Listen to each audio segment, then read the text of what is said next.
අයිබෝවන් ආදරණීය දුව දරුවනි උසස් පෙළ ගිණුම් කරන විෂයයටතේ අපි පසුගිය පාඩම් වලදී සාකච්ඡා කළා විෂය නිර්දේශයේ පළවන හා දෙවන එකකය.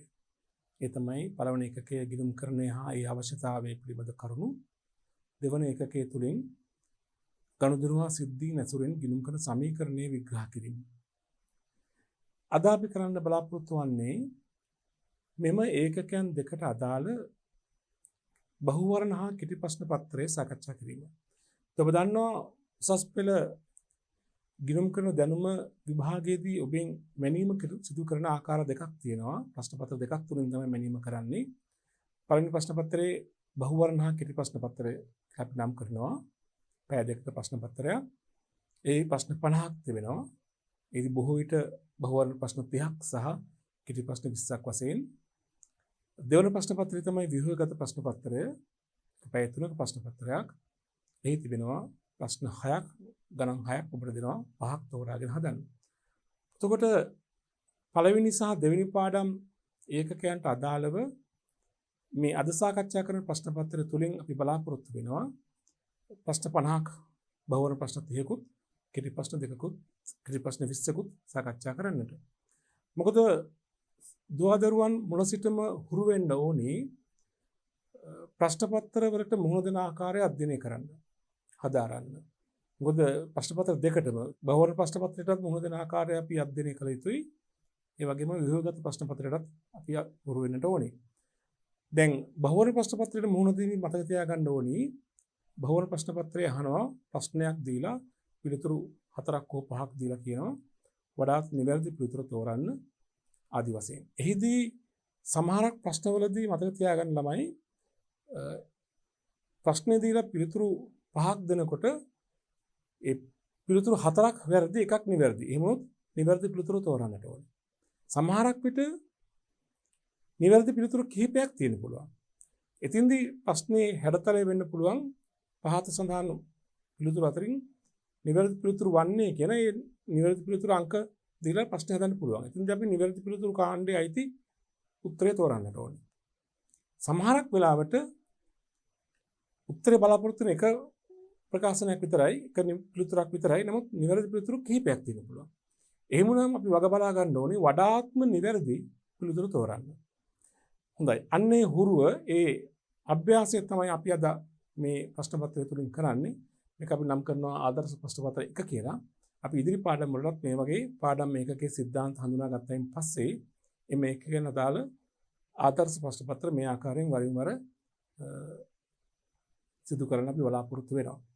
හොඳයි අපි බලමු එහෙනම් ප්‍රශ්න පත්‍රය අද සාකච්ඡා කරන ප්‍රශ්න පත්‍රයේ උසස් පෙළ පළමු හා දෙවන ඒකකයන්ට අදාළ බහුවර්ණ හා කෙටි ප්‍රශ්න පත්‍රය කියලා නම් කරලා තිබෙනවා. එහෙනම් ප්‍රශ්න පත්‍රයට අපි යමු. බලන්න පළවෙනි ප්‍රශ්نين අපෙන් අහනවා තීරණ ගැනීම යන්නේ අදහස් කරන්නේ කුමක්ද? තීරණ ගැනීමක් යනුවෙන් අදහස් කරන්නේ මෙන්න මේ ප්‍රකාශන පහෙන් මොකක්ද කියලා අහනවා. 1. ගැටලුවක් විසඳීම. 2.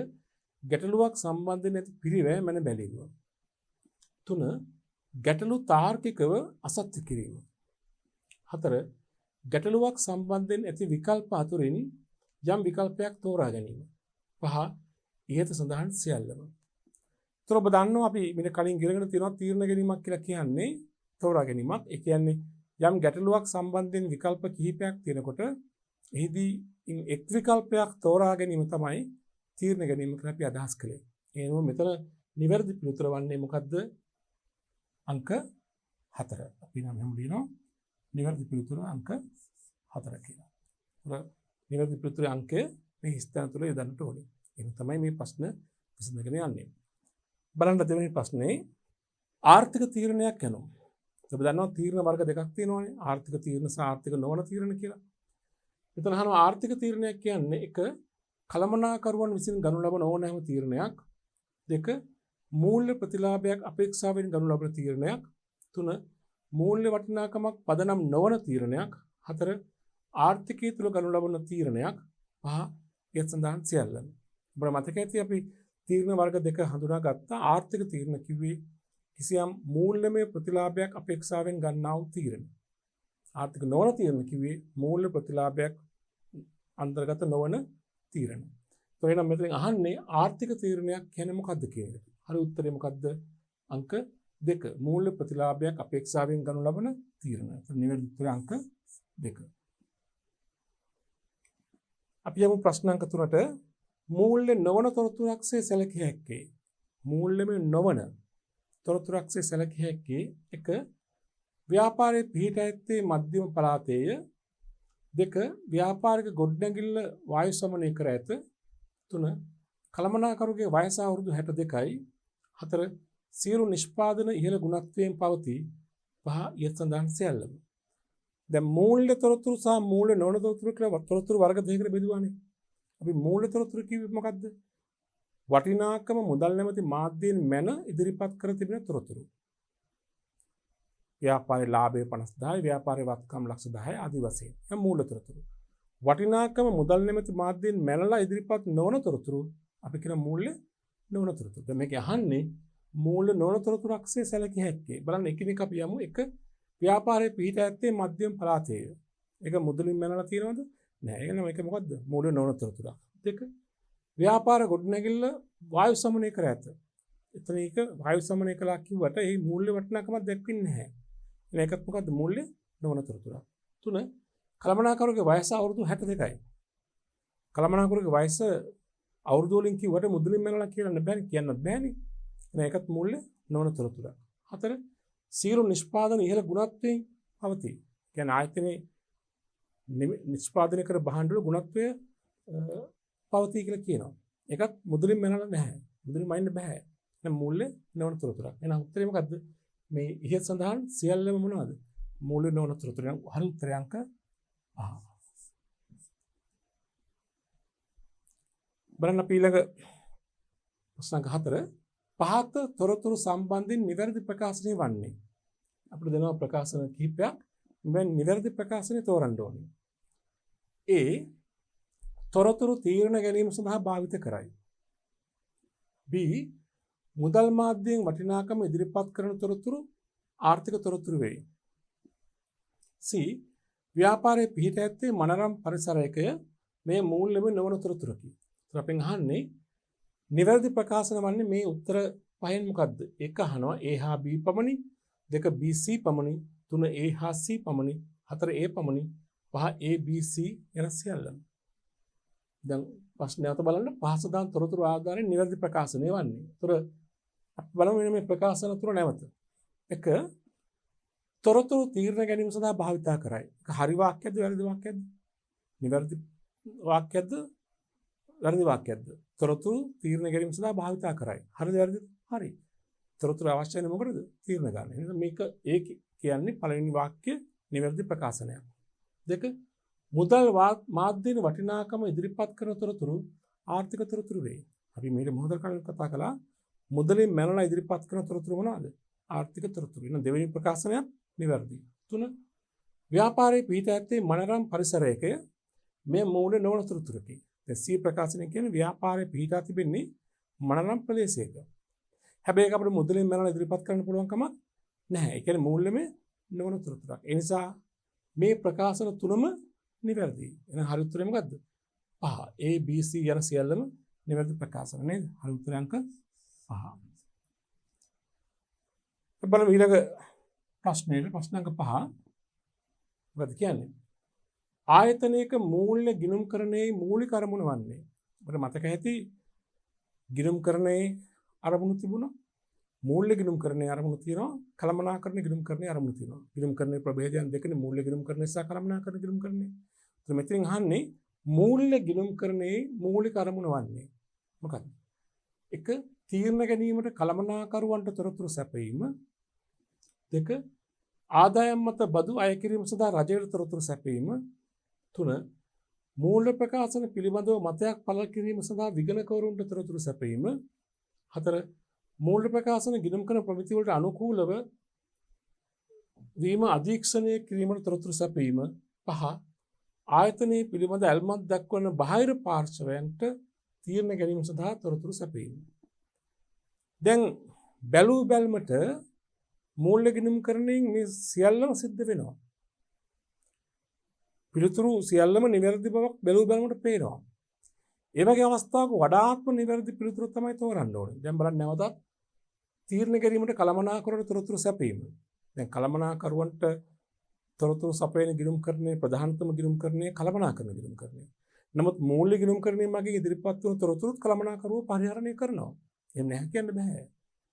ඒක පළවෙනි වාක්‍යෙත් යම් තාක් දුරට සත්‍යතාවයක් තියෙනවා. දෙක ආදායම් මත බදු අය කිරීම සඳහා රජයට තොරතුරු සැපීම. මූල්‍ය ගිණුම්කරණයෙන් ලබා දෙන තොරතුරු දැන් රජය කියන්නේ ව්‍යාපාරයක් පිළිබඳ ඇල්මක් දක්වන එක් පාර්ශවයක්. රජය ව්‍යාපාර වලින් බදු අය කරන්නේ මූල්‍ය ගිණුම්කරණය විසින් ලබා දෙන තොරතුරු පදනම් කරගෙන, මූල්‍ය ප්‍රකාශ පදනම් කරගෙන. ඒකෙත් අසත්‍යතාවයක් නැහැ, සත්‍යතාවයක් තියෙනවා. ඒකත් අපි දැනට ඔහොම තියාගමු. 3 මූල්‍ය ප්‍රකාශන පිළිබඳ මතයක් පළ කිරීම සඳහා විගණකවරුන්ට තොරතුරු සැපීම. දැන් මූල්‍ය ප්‍රකාශන අනිවාර්යයෙන් පසු කලක විගණනයට ලක් කරන්නට ඕනේ. විගණනයට ලක් කිරීමට විගණකවරු මේ මූල්‍ය තොරතුරු මූල්‍ය ප්‍රකාශන පරිශීලනය කරනවා. මූල්‍ය ගිණුම්කරණය විසින් ලබා දෙන තොරතුරු පරිශීලනය කරනවා. ඒකත් නිවැරදි තොරතුරක්, නිවැරදි පිළිතුරක් තමයි දැනට ඔබ තියාගමු. 4 මූල්‍ය ප්‍රකාශන ගිණුම්කරණ ප්‍රමිති වලට අනුකූල වීම අධීක්ෂණය කිරීම සඳහා තොරතුරු සැපීම. දැන් මූල්‍ය ගිණුම්කරණ කාර්යයන් කරනකොට ගිණුම්කරණ ප්‍රමිති අනුගමනය කරන්නට ඕනේ. ඒ ගිණුම්කරණ ප්‍රමිති අනුගමනය කළාද කියලා අධීක්ෂණය කරන්න මූල්‍ය ගිණුම්කරණ විසින් ලබා දෙන තොරතුරු වැදගත් වෙනවා. ඒකත් වැරදි කියලා කියන්න බෑ. 5 ආයතනයේ පිළිබඳ ඇල්මක් දක්වන බාහිර පාර්ශවවලට තීරණ ගැනීම සඳහා තොරතුරු සැපීම. අන්න බලන්න. පස්වෙනි එකෙන් පුල් උත්තරයක් දෙන්නේ. ධාරවෙන් යම්කිසි එක්තරා කණ්ඩායමකට සීමා කරලා තියෙන්නේ. කළමනාකරුවන්ට හෝ විගණකවරුන්ට හෝ රජයට. පහේ කියනවා ව්‍යාපාරය කෙරේ ඇල්මක් දක්වන සියලුම බාහිර පාර්ශවයන්ට මුල් තොරතුරු ලබා දෙන්න. ඒක තමයි වඩාත්ම නිවැරදි උත්තරය. එතන අයිතිකරු රජය හැමෝම අයිති වෙනවා.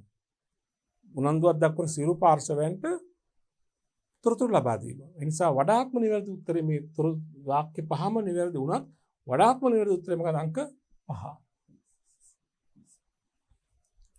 බලමු ඊළඟ ප්‍රශ්නය. ප්‍රශ්න අංක 6. පහත සඳහන් ප්‍රකාශනයන් ආයතනයක ගිණුම්කරණයේ ප්‍රධාන අරමුණ වඩාත් හොඳින් විස්තර කරනු ලබයිද? දෙන ප්‍රකාශන 5ක් අහන්නේ ගිණුම්කරණයේ ප්‍රධාන අරමුණ විස්තර කරන ප්‍රකාශනය මොකක්ද? අපි ඉගෙනගෙන තියෙනවා මේක කලිනුත් ගිණුම්කරණයේ අරමුණ. මොකද ළමයි ගිණුම්කරණයේ අරමුණ? ව්‍යාපාර ඒකකයක් කෙරෙහි ඇල්මක් දක්වන පාර්ශවයන්ට ආර්ථික තීරණ ගැනීම සඳහා අවශ්‍ය කරන තොරතුරු, ආර්ථික තොරතුරු සම්පාදනය කර දීම තමයි ගිණුම්කරණයේ අරමුණ. තීරණ ගන්නා පාර්ශවයන්ට තීරණ ගැනීමට ප්‍රයෝජනවත් වන තොරතුරු, මූල්‍ය තොරතුරු විශේෂයෙන්ම ලබා දීම, සම්පාදනය කර sannivedanaya කිරීම තමයි ගිණුම්කරණයේ අරමුණ. බලන්න ඒ උත්තරේ අදහස කියවෙන්නේ මොන වාක්‍යයෙන්ද? 1 ආයතනික ගනුදෙනු මූලික සටහන් පුතුල සටහන් කිරීම. ඒක ගිණුම්කරණයේ තොරතුරු සම්පාදනයේදී ගිණුම්කරණ ක්‍රියාවලියට අයත් කාර්යයක්. ඒක ප්‍රධාන අරමුණ නෙවෙයි. 2 ආයතනික ගනුදෙනු මූල්‍ය වාර්තා පිළිවෙල කිරීම සඳහා සටහන් කිරීම. ඒකත් ගිණුම්කරණ ක්‍රියාවලියේ කාර්යයක්. 3 ආයතනික මූල්‍ය වාර්තා ගිණුම්කරණ ප්‍රමිති වලට පදනම්ව පිළිවෙල කිරීම. ඒකත් මූල්‍ය වාර්තා සැකසීමේ නියමයක්. 4 ආයතනයේ පිළිබඳ තොරතුරු කළමනාකරුවන්ගේ භාවිතය සඳහා sannivedanaya කිරීම. මූල ගිණුම්කරණ අරමුණ කළමනාකරන පමණක් තොරතුරු දීම නෙවෙයිනේ. 5 ආයතනයක් පිළිබඳ ඇල්මක් දක්වන පාර්ශවයන්ට තීරණ ගැනීම සඳහා තොරතුරු sannivedanaya කිරීම. අන්න ඒක වඩාත්ම හරි උත්තරේ නේද? ගිණුම්කරණයේ අරමුණ වෙන්නේ තීරණ ගන්නා පාර්ශවයන්ට, ඇල්මක් දක්වන පාර්ශවයන්ට තීරණ ගැනීමට ප්‍රයෝජනවත් වන තොරතුරු sannivedanaya කිරීම. එන හරි උත්තරේ මොකද ළමයි? අංක 5. හොඳයි අපි යමු 7 වෙනි ප්‍රශ්නෙට. පහත දැක්වෙන කුමන ප්‍රකාශනය ආයතනික මූල්‍ය ගිණුම්කරණයේ මූලික කාර්යභාරය සම්බන්ධයෙන් නිවැරදි වේද? එකක් අහන්නේ මූල්‍ය ගිණුම්කරණයේ මූලික කාර්යභාරය ප්‍රකාශ වෙන්නේ මෙන්න මේ ප්‍රකාශන 5 අතරින් කවර ප්‍රකාශනයෙන්ද කියලා අපෙන් අහනවා. 1 එය ආයතනික ගනුදෙනු මූල්‍ය පදනම මත ගිණුම් පොත්වල වාර්තා කරයි. 2 එය ආයතනික කළමනාකරුවන්ගේ භාවිතය සඳහා විශේෂිත පරමාර්ථ මූල්‍ය වාර්තා පිළිවෙල කරයි. 3 එය ආයතනයක් පිළිබඳ ඇල්මක් දක්වන පාර්ශවයන්ගේ භාවිතය සඳහා පොදු පරමාර්ථ මූල්‍ය වාර්තා පිළිල කරයි. 4. එය ආයතනයක අයිතිකරුවන්ට තීරණ ගැනීම සඳහා අතීත සහ අනාගත තොරතුරු සපයයි. 5. එය ආයතනයක වාර්ෂික විගණනයට අවශ්‍ය කරන මූල්‍ය තොරතුරු සපයයි. අහන්නේ මූල්‍ය ගිණුම්කරණයේ මූලික කාර්යභාරය වන්නේ මේවායින් කුමක්ද කියන එක. අපි මීට පෙරත් කතා කළා, කලින් ප්‍රශ්න තුලින් කතා කළා. දැන් ගිණුම්කරණයේ ප්‍රභේදයන් දෙකක් තියෙනවානේ, මූල්‍ය ගිණුම්කරණය සහ කළමනාකරණ ගිණුම්කරණය කියලා. කළමනාකරණ ගිණුම්කරණයෙන් තමයි ව්‍යාපාරික කළමනාකරුවන්ට තීරණ ගැනීමට, සැලසුම් කිරීමට, කටයුතු පාලනය කිරීමට අවශ්‍ය තොරතුරු ලබා දෙන්නේ. ඒ ලබා දෙන තොරතුරු අපි කියන විශේෂිත වූ මූල්‍ය තොරතුරු, විශේෂිත වූ තොරතුරු. ඒ කියන්නේ විශේෂ කාර්යයක් දෙසා කළමනාකරුවන්ගේ අවශ්‍යතාවය පරිදි විශේෂයෙන්ම ලබා දෙන තොරතුරු. ඒ කාර්යයට අදාළව ලබා දෙන තොරතුරු. මූල්‍ය ගිණුම්කරණයෙන් ලබා දෙන්නේ ගිණුම් කාලක්ෂේත්‍රයේ තොරතුරු මූල්‍ය ප්‍රකාශන පරිශීලනය කරන පාර්ශවයන්ට, ඒ කියන්නේ ඇල්මක් දක්වන පාර්ශවයන්ට තීරණ ගැනීමට අවශ්‍ය කරන තොරතුරු. එතින්දී එක් එක් පාර්ශවයන්ට වෙන වෙනව නෙමෙයි. අයිතිකරුවන්ට, කළමනාකරුවන්ට, සේවකින් රජයට කියලා වෙන නෙමෙයි, පොදුවේ. පොදුවේ මේ හැමදෙනාටම පොදුවේ තීරණ ගැනීම සඳහා වැදගත් වන තොරතුරු. ඒ නිසා අපි කියන පොදු පරමාර්ථ උදෙසා පිළිල කරන තොරතුරු. පොදු පරමාර්ථ වෙනුවෙන් මූල තොරතුරු ඉදිරිපත් කරන්නේ මූල්‍ය ගිණුම්කරණය. විශේෂිත පරමාර්ථ වෙනුවෙන් තොරතුරු ඉදිරිපත් කරන්නේ කළමනාකරණ ගිණුම්කරණය. එහෙනම් මෙතින්දී පොදු පරමාර්ථ වෙනුවෙන් මූල්‍ය ප්‍රකාශන ඉදිරිපත් කිරීම සම්බන්ධයෙන් වඩා නිවැරදි උත්තරය වෙන්නේ මොකද්ද? අංක 3. එය ආයතනයක් පිළිබඳ ඇල්මක් දක්වන පාර්ශවයන්ගේ භාවිතය සඳහා පොදු පරමාර්ථ මූල්‍ය ප්‍රකාශ මූල්‍ය වාර්තා පිළිල කරයි. කියන්නේ පොදු පරමාර්ථ පොදුවේ ඇල්මක් දක්වන පාර්ශවයන්ට වැදගත් වන තොරතුරු ඉදිරිපත් කරන ගිණුම්කරණය මූල්‍ය ගිණුම්කරණය. ඒ මූල්‍ය ගිණුම්කරණයේ කාර්යභාරය වඩාත්ම හොඳින් නිවැරදි ප්‍රකාශ වෙන්නේ අංක 3 කියන ප්‍රකාශනය තුලින්. අපි දැන් බලමු ඊළඟ ප්‍රශ්නය, ප්‍රශ්න අංක 8. ප්‍රශ්න අංක 8න් අපින් අහනවා මෙන්න මෙහෙම: පහත කුමන කාර්යයන් ආයතනයක කළමනාකරණ ගිණුම්කරණයේදී සිදු කරනු ලබයිද? ඔබ දන්නවා ගිණුම්කරණයේ ප්‍රභේද දෙකක් තියෙනවානේ, මූල්‍ය ගිණුම්කරණය හා කළමනාකරණ ගිණුම්කරණය. අහන්නේ මේ කාර්යයන් කළමනාකරණ ගිණුම්කරණය සිදු කරයිද නැද්ද කියලා අහන්නේ. ඒ වාර්ෂික අයවැය ලේඛනයේ පිළිල කිරීම. අයවැය ලේඛනයක් කරන එක ඉදිරි කාලක්ෂේත්‍රයක් සඳහා, එතන ඉදිරි වර්ෂයක් සඳහා අනාගත ආදායම් වියදම් මුදල් ප්‍රවාහයන් අනාගත තොරතුරු ඇස්තමේන්තු කර හදන ලේඛනයක්. අනාගතයේ වෙනුවෙන් තොරතුරු පිළිල කරන්නේ කවුද? කළමනාකරණ ගිණුම්කරණය. ඒතර වාර්ෂික අයවැය ලේඛන පිළිල කිරීම කරන්නේ කළමනාකරණ ගිණුම්කරණය. නම් මේක කළමනාකරණ ගිණුම්කරණය විසින් කරන කාර්යයක්. හරි. 2. B තීරණ ගැනීම සඳහා කාර්යයක පිරිවැය ස්ථාවර හා විචාල ලෙස විශ්ලේෂණය කිරීම.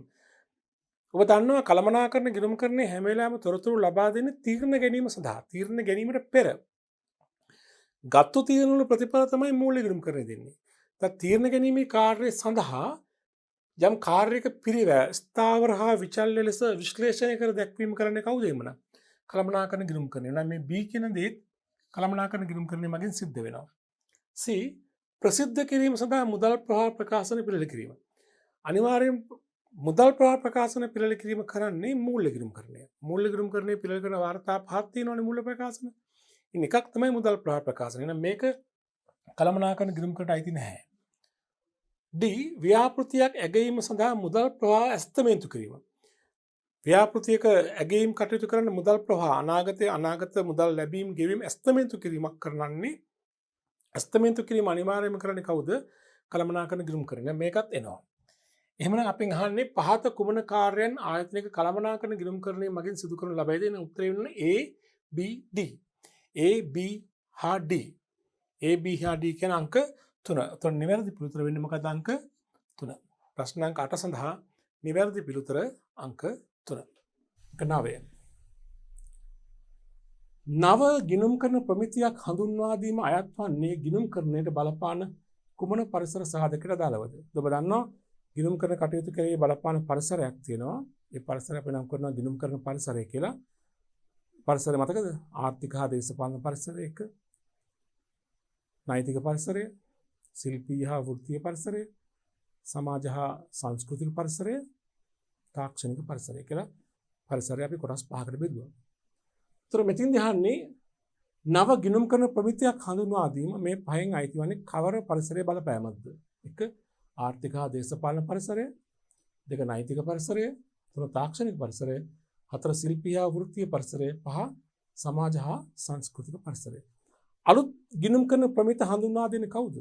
වෘත්තීය ගිණුම් කරන ආයතන. දැන් ශ්‍රී ලංකාව තුළ නම් ශ්‍රී ලංකාව වරලත් ගණකාධිකාරීන්ගේ ආයතනය ලංකාවේ ගිණුම් කරන කටයුතු හසුරවන ප්‍රධානතම ආයතනය වරලත් ගණකාධිකාරී ආයතනය මගින් තමයි ගිණුම් කරන ප්‍රමිත හඳුන්වා දීමක් කරන්නේ. එහෙනම් වරලත් ගණකාධිකාරීන්ගේ ආයතනය හරහා ගිණුම් කරන ප්‍රමිත හඳුන්වා දීමෙන් ඇති කරන බලපෑම අපි සලකන්නේ මොකද්ද? ශිල්පීය හා වෘත්තීය පරිසරය. වෘත්තීය ගිණුම් කරන ආයතනනේ වලින් ඇති කරන බලපෑමක් මේක. හරි උත්තරය අංක 4. බලන්න 10 වෙනි ප්‍රශ්නය. වැටුප් වැඩි කිරීමට රජයගත් තීරණයක් නිසා ව්‍යාපාරවල වියදම් වැඩි වී ඇත. මෙය කුමන පරිසර සාධකට අයත් වන්නේද? රජය සේවකයන්ගේ වැටුප් වැඩි කිරීමක් සිදු කරලා තියෙනවා පොදුවේ. රාජ්‍ය ආයතන වලත් වැඩි කරන්න පුළුවන්, පෞද්ගලික ආයතන වැඩි කරන්න කියලා උපදෙස් රජය නියම දෙන්න පුළුවන්. එවැනි තීරණයක් මත ව්‍යාපාරවලට සිදු වී තිබෙනවා සේවකයන්ගේ වැටුප ඉහළ දාන්න. වැටුප් වැඩිවීම කියන්නේ වැටුප් වියදම වැඩිවීමක්. උතර ව්‍යාපාරයේ පැත්තේ එක්තරා ආකාරයක මූල්‍ය අලාභයක්. වියදම වැඩි වෙනවනේ. ඒත් මේ අලාභය තමයි වියදම වැඩිවීම ඇති උනේ කවර පරිසරෙන්ද කියලා අහන්නේ. මොකද හරි උත්තරේ ආර්ථික හා දේශපාලන පරිසරය. දේශපාලන විසින් ගත තීරණයක් ආර්ථිකයට බලපෑවා. ඒ අනුව ව්‍යාපාර වලට බලපාලා තියෙනවා. අපි ඒක නම් කරන්නේ අංක 1. පරණ උත්තරේ නේද? දැන් අපි යමු ඊළඟ ප්‍රශ්නෙට. පහත කාර්යයන් ගිණුම් කරන ක්‍රියාවලියේ සිදුවන නිවැරදි අනුපිළිවෙල කුමක්ද? දැන් මේ ගිණුම් කරන ක්‍රියාවලියේ කාර්යයන් සමූහයක් උඩ දෙනවා. අපෙන් අහන්නේ මෙහි නිවැරදි අනුපිළිවෙල. 1 ගනුදෙනුව අදාළ මූලික සටහන් පොතේ සටහන් කිරීම. 2 ව්‍යාපාර ගනුදෙනුව සිදුවීම. 3 C ගනුදෙනුව සඳහා මූලික ලියවිල්ල පිළිල කිරීම. 4 ගනුදෙනුව ලෙජරට පිටපත් කිරීම. නිවැරදි අනුපිළිවෙල දැක්වෙන්නේ 1 BACD, 2 BCAD, 3 BCDA, 4 CBAD, 5 CBDA. අපි හඳුනගමු නිවැරදි අනුපිළිවෙල මොකක්ද? මේ හතරෙන් මුලින්ම ගනුදෙනුව සිදු වෙන්න ඕනේ. ඒතර මුලින්ම එන අංක 1 නේද? ව්‍යාපාර ගනුදෙනුව සිදුවීම. 2 ඊට පස්සේ වෙනවන ගනුදෙනුවට අදාළ මූලික ලියවිල්ල සකස් වෙන්න ඕනේ. මූලාශ්‍ර ලේඛනයේ ගනුදෙනුව සඳහා මූලික ලියවිල්ල පිළිල කිරීම. මේක තමයි අංක 2. තුන්වෙනුව ගනුදෙනුව සටහන් කරන්න ගනුදෙනුව සිදු වෙනවා මූලාශ්‍ර ලේඛනයේ හදනවා. ඊට පස්සේ යනවනේ මූලික සටහන් පොත් වලට. අංක 3 තමයි නම් A. 4 ඉන් පස්සේ තමයි මූලික සටහන් පොතෙන් ලෙජරට පිටපත් කරන්නේ. මේක අංක 4. ඒතර නිවැරදි අනුපිළිවෙල වෙන මුලින්ම B C A D B C A D එන හරිය උත්තරේ B C A D තියෙනකොට අංක 2. නිවැරදි පිළිතුර වෙන්නේ අංක 2. පැහැදිලි නේද? හොඳයි. අපි යමු ඊළඟ ප්‍රශ්නෙට. ප්‍රශ්න අංක 12. බලන්න ප්‍රශ්නය. ආදායම් ප්‍රකාශනය, මූල තත්ත්ව ප්‍රකාශනය හා මුදල් ප්‍රවාහ ප්‍රකාශනය මගින් 1 ගිණුම් කරන තොරතුරු ලබා දෙයි. 2 මූල්‍ය ගිණුම් කරන තොරතුරු ලබා දෙයි. 3 කළමනාකරන ගිණුම් කරන තොරතුරු ලබා දෙයි. 4 ගිණුම් කරන නොවන තොරතුරු ලබා දෙයි. 5 කිසිදු ගිණුම් කරන තොරතුරක් ලබා නොදෙයි. දැන් මෙතන වඩාත්ම නිවැරදි පිළිතුර තමයි තෝරන්න ඕනේ. ඒතර මේ ආදායම් ප්‍රකාශනයේ මූල තත්ත්ව ප්‍රකාශනය සහ මුදල් ප්‍රවාහ ප්‍රකාශනය කියන්නේ මූල්‍ය ගිණුම්කරණයේ නිමැවුම්. ඔබ දන්නවා මූල්‍ය ගිණුම්කරණයේ නිමැවුම් වෙනවා ප්‍රකාශන 5ක්. ආදායම් ප්‍රකාශනය කියන්නේ මූල්‍ය ගිණුම්කරණයේ නිමැවුම් කියන්නේ මූල්‍ය ප්‍රකාශනනේ. මූල්‍ය ප්‍රකාශනයන්ට අයිති වෙනවා වාර්තා 5ක්. ආදායම් ප්‍රකාශනය, මූල තත්ත්ව ප්‍රකාශනය, මුදල් ප්‍රවාහ ප්‍රකාශනය, හිමිකම් වෙනස් වීම ප්‍රකාශනය, ගිණුම්කරණ ප්‍රතිපත්ති හා සටහන් ප්‍රකාශනය. ඒතර මෙතන එකෙන් 3ක් තියෙනවා. මේ 3 අයිති වෙන්නේ මොකක්ද? මූල්‍ය ගිණුම් කරන තොරතුරු ලබා දෙයි කියන කොටසට. ඒතර ගිණුම් කරන තොරතුරු තමයි වඩාත්ම නිවැරදි මොකද්ද? මූල්‍ය ගිණුම් කරන තොරතුරු. එන හරි උත්තරය අංක 2. මගින් ලබා දෙන්නේ මූල්‍ය ගිණුම් කරන තොරතුරු. හොඳයි. දැන් ප්‍රශ්න අංක 3ට, ප්‍රශ්න අංක 13ට ගනුදෙනුවක් නිවැරදිව හඳුන්වා දෙන්නේ මේ කවර ප්‍රකාශනයෙන්ද? 1 ගනුදෙනුවක් කියන සියලු සිද්ධීන්ලු. 2 මූල්‍යමය සිද්ධීන්ලු. 3 ආයතනයේ සම්පත් වල වෙනසක් සිදු කරන මූල්‍යමය සිද්ධීන්. 4 දෙපාර්ශවයක් අතර හෝමාරුවක් සිදුවන මුදලින් මැනිය හැකි දේ. 5 ඉහත කිසිවක් නොවේ. ඔබ දන්නවා අපි ගනුදෙනුවක් හඳුනාගත්තා. ගනුදෙනුවක් වෙන්න අනිවාර්යයෙන්ම හෝමාරුවක් වෙන්න ඕනි. හැම හෝමාරුවක්ම ගනුදෙනුවක් නෙවෙයි. අනිවාර්යයෙන් මුදලින් වටිනාකම මැනිය හැකි. මුදලින් වටිනාකම මැනලා වෙනසක් ඇති කරන හෝමාරු තමයි අපි ගනුදෙනු කියලා කිව්වේ. ඒ කියන්නේ ව්‍යාපාරයේ සම්පත් හෝ අයිතිවාසිකම් වලට මුදලින් මැනිය හැකි වෙනසක් ඇති කරන දෙපාර්ශවයක් අතර සිදුවන හෝමාරු තමයි අපි කියන්නේ මොනවද? ගනුදෙනු. ඒ වාක්‍ය මේ 4න් 5න් තියෙන්නේ කොහෙද? අංක 4 දෙපාර්ශවයක් අතර හෝමාරුවක් සිදුවන මුදලින් මැනිය හැකි දේ. ඒක තමයි ගනුදෙනුවක් කියන එක සම්බන්ධයෙන් නිවැරදි පිළිතුර. අංක 4. අපි යමු ඊළඟ ප්‍රශ්නය වෙත. ප්‍රශ්න අංක 14. පහත සඳහන් ගනුදෙනු අතුරින් ව්‍යාපාරයේ හිමිකමට බලපාන ගනුදෙනු පමණක් ඇතුළත් පිළිතුරු තෝරන්න. හිමිකම වෙනස් වීමට බලපාන ගනුදෙනුව මොකක්ද කියලා මේ ගනුදෙනු අතුරින්. ඉස්ලාම් ගනුදෙනු හඳුනා ගමු. 1 රුපියල් 15 ලක්ෂයක බැංකු ණයක් ලබා ගැනීම. 2 චුට්ටා පිය උරුමෙන් ලද රුපියල් දසලක්ෂයක් වටිනා ගොඩනැගිල්ල ව්‍යාපාර කටයුතු සඳහා යෙදවීම. 3 ව්‍යාපාරයේ කටයුතු සඳහා රුපියල් 8 ලක්ෂයකට මෝටර රථයක් ලබා ගැනීම මුදලට. 4 ව්‍යාපාරයේ ප්‍රයෝජන සඳහා රුපියල් ලක්ෂයක උපකරණ සිඟිතිගෙන් ණයට ගැනීම. 5 නැවත විකිණීම සඳහා 40000ක බඩු තුක අත්පිට මුදලට ගැනීම. ඔබ දන්නවා හිමිකමේ වෙනසක් ඇති කරන්න පුළුවන් ගනුදෙනු 4 මොකක්ද? අමතර ප්‍රාර්ථන යෙදවීම, ගැනීම සිදු කිරීම, ආදායම් ගනුදෙනු, හා වියදම් ගනුදෙනු. ඒ දෙකේ ප්‍රතිඵල ලාභය නිසා නේද? දැන් බලන්න මෙතනින් මේවායින් හිමිකමට බලපාන ගනුදෙනුව මොකක්ද කියලා. 1 රුපියල් ලක්ෂ 15ක බැංකු ණයක් ගන්නවා. බැංකු ණයක් ලබා ගැනීමේ ප්‍රතිඵල දෙක මොකක්ද? මුදල් වත්කම වැඩි වීම, බැංකු ණය වගකීම් වැඩි වීම. එහෙනම් හිමිකමට බලපෑමක් නැහැ. 1 ගන්න බෑ. 2 චුට්ටා පිය උරුමෙන් ලද රුපියල් දසලක්ෂයක් වටිනා ගොඩනැගිල්ල ව්‍යාපාරය සඳහා යෙදවීම. පිය උරුමෙන් ලැබුණත් චුට්ටා කියන්නේ අයිතිකරු විය හැකි අයිතිකරු තමයි. ඔහු ඒක ඒ ගොඩනැගිල්ල වත්කම ව්‍යාපාරයට යොදවනවා. ඒතර වෙන්නේ ගොඩනැගිල්ල කියන වත්කම වැඩිවීම හා ඔහුගේ ප්‍රාර්ථනාවේ වැඩිවීම. අංක 2 අනිවාර්යයෙන්ම හිමිකමට බලපාන ගනුදෙනුවක්. අපි නිකමට අනිත් තුනත් බලමු. අංක 2 දැනට බලපානවා. අපි ගන්න 3 ව්‍යාපාරයේ කටයුතු සඳහා රුපියල් 8 ලක්ෂයක මෝටර රථයක් මුදලට ගැනීම. අපිට මුදලට මෝටර රථයක් ගන්නවා. මුදල් වත්කම අඩු වෙනවා, මෝටර රථ වත්කම වැඩි වෙනවා. හිමිකමට බලපෑමක් නැහැ. අංක 4 බලන්න. ව්‍යාපාරයේ ප්‍රයෝජන සඳහා රුපියල් ලක්ෂයක උපකරණ ණයට ගැනීම සිඟිතිගෙන. උපකරණ වත්කම ණයට ගන්නවා. මොකද වෙන්නේ? උපකරණ කියන වත්කම වැඩි වෙනවා, නැහිමේක ඇති වෙනවා. හිමිකමට බලපෑමක් නැහැ. අංක 5 බලන්න. නැවත විකිණීම සඳහා 40000ක බඩු තොගයක් අපිට මුදලට ගැනීම. මොකද වෙන්නේ? මුදල් කියන වත්කම අඩු වෙනවා, බහාණ්ඩ තොග කියන වත්කම වැඩි වෙනවා. හිමිකමට බලපෑමක් නැහැ. එහෙනම් මේ ප්‍රකාශන අතුරින් හිමිකමට බලපෑමක් ඇති කරන්නේ මොකක්ද? අංක 2 කියන ගනුදෙනුව. එහෙනම් නිවැරදි පිළිතුර අංක 2. ගන්න ඊළඟ ප්‍රශ්න අංකය 15.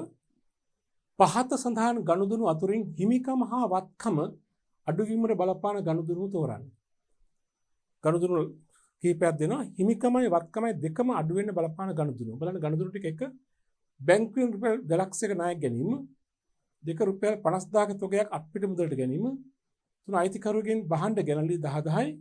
4 බැංකුවෙන් ගත් ණය මුදල ආපසු ගෙවනවා 30000ක්. 5 40000ක බහඬ තොග ණයට ගැනීම. හිමිකමයි වත්කමයි දෙකම අඩු කරන ගනුදෙනුවක් අපෙන් අහන්නේ. අපි එකිනෙක බලමු ඉස්සෙල්ලා කළා වගේ. බැංකුවෙන් රුපියල් 2 ලක්ෂයක ණයක් ගන්නවා. මොකද වෙන්නේ? මුදල් වත්කම වැඩි වෙනවා, බැංකු ණය කියන වගකීම වැඩි වෙනවා. වත්කමක් වැඩි වෙනවා, වගකීමක් වැඩි වෙනවා. හිමිකමට බලපෑමක් නෑ. එහෙනම් මේ ගන්න බෑ. 2 50000ක තොගයක් අත්පිට මුදලට ගන්නවා. මුදල් වත්කම අඩු වෙනවා, තොග වත්කම වැඩි වෙනවා. ඒක හිමිකමට හා වත්කම් කියන කරුණු දෙකට සම්බන්ධයක් නෑ. වත්කමක් සම්බන්ධ වුණාට හිමිකමට සම්බන්ධයක් නෑ. අංක 2 ගන්නත් බෑ. අංක 3 අයිතිකරුගේ බහඬ ගැනලි රුපියල් 10,000යි. අයිතිකරු බහඬ ගැනලි කළා මොකද්ද වෙන්නේ? ව්‍යාපාරයේ තොග කියන වත්කම අඩු වෙනවා. ගැනලි නිසා හිමිකම අඩු වෙනවා. එහෙනම් අංක 3 නිවැරදි ප්‍රකාශනයක් මේකට අදාළව. 4යි 5ත් බලමු. 4 බැංකුවෙන් ගත් ණය මුදලක් 30000ක අපසු ගෙවනවා. එතන මොකද වෙන්නේ? මුදල් වත්කම 30000කින් අඩු වෙනවා. බැංකු ණය කියන වගකීම 30000කින් අඩු වෙනවා. හිමිකමට සම්බන්ධයක් නැහැ. අංක 5 40000ක බහන්ට තක ණයට ගැනීම. තොගවත්කම වැඩි වෙනවා. නහිමේ කියන වගකීම වැඩි වෙනවා.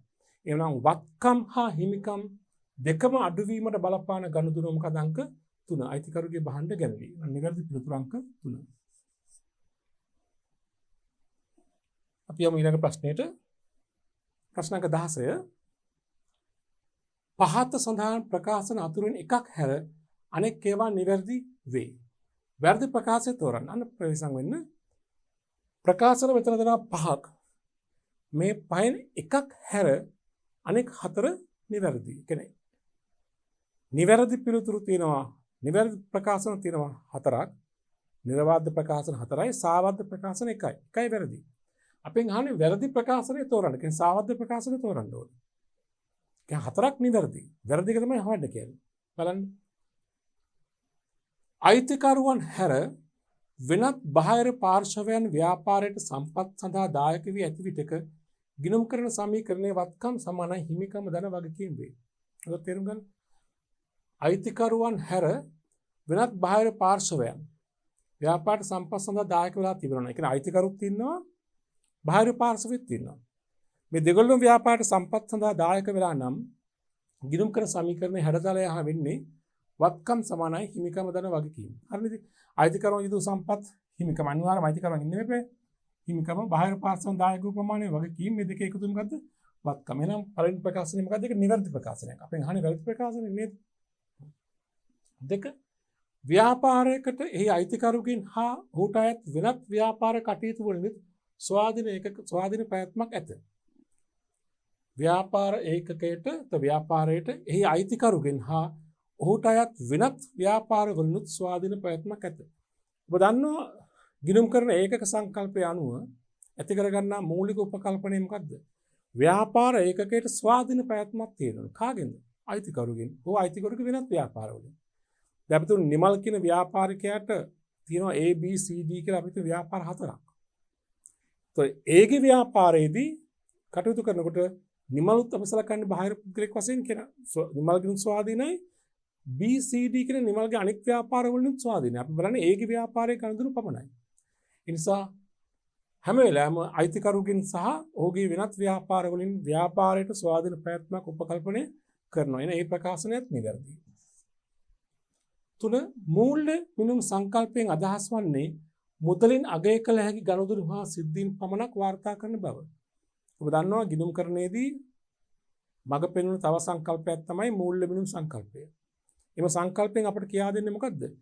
මුදලින් අගය කළ හැකි මුදලින් අගය කරන්න පුළුවන් ගනුදෙනු හා සිද්ධීන් පමණයි ගිණුම් කරන්නේදී සැලකිලිට ගන්නට ඕනේ. එනම් මේ ප්‍රකාශනය නිවැරදි.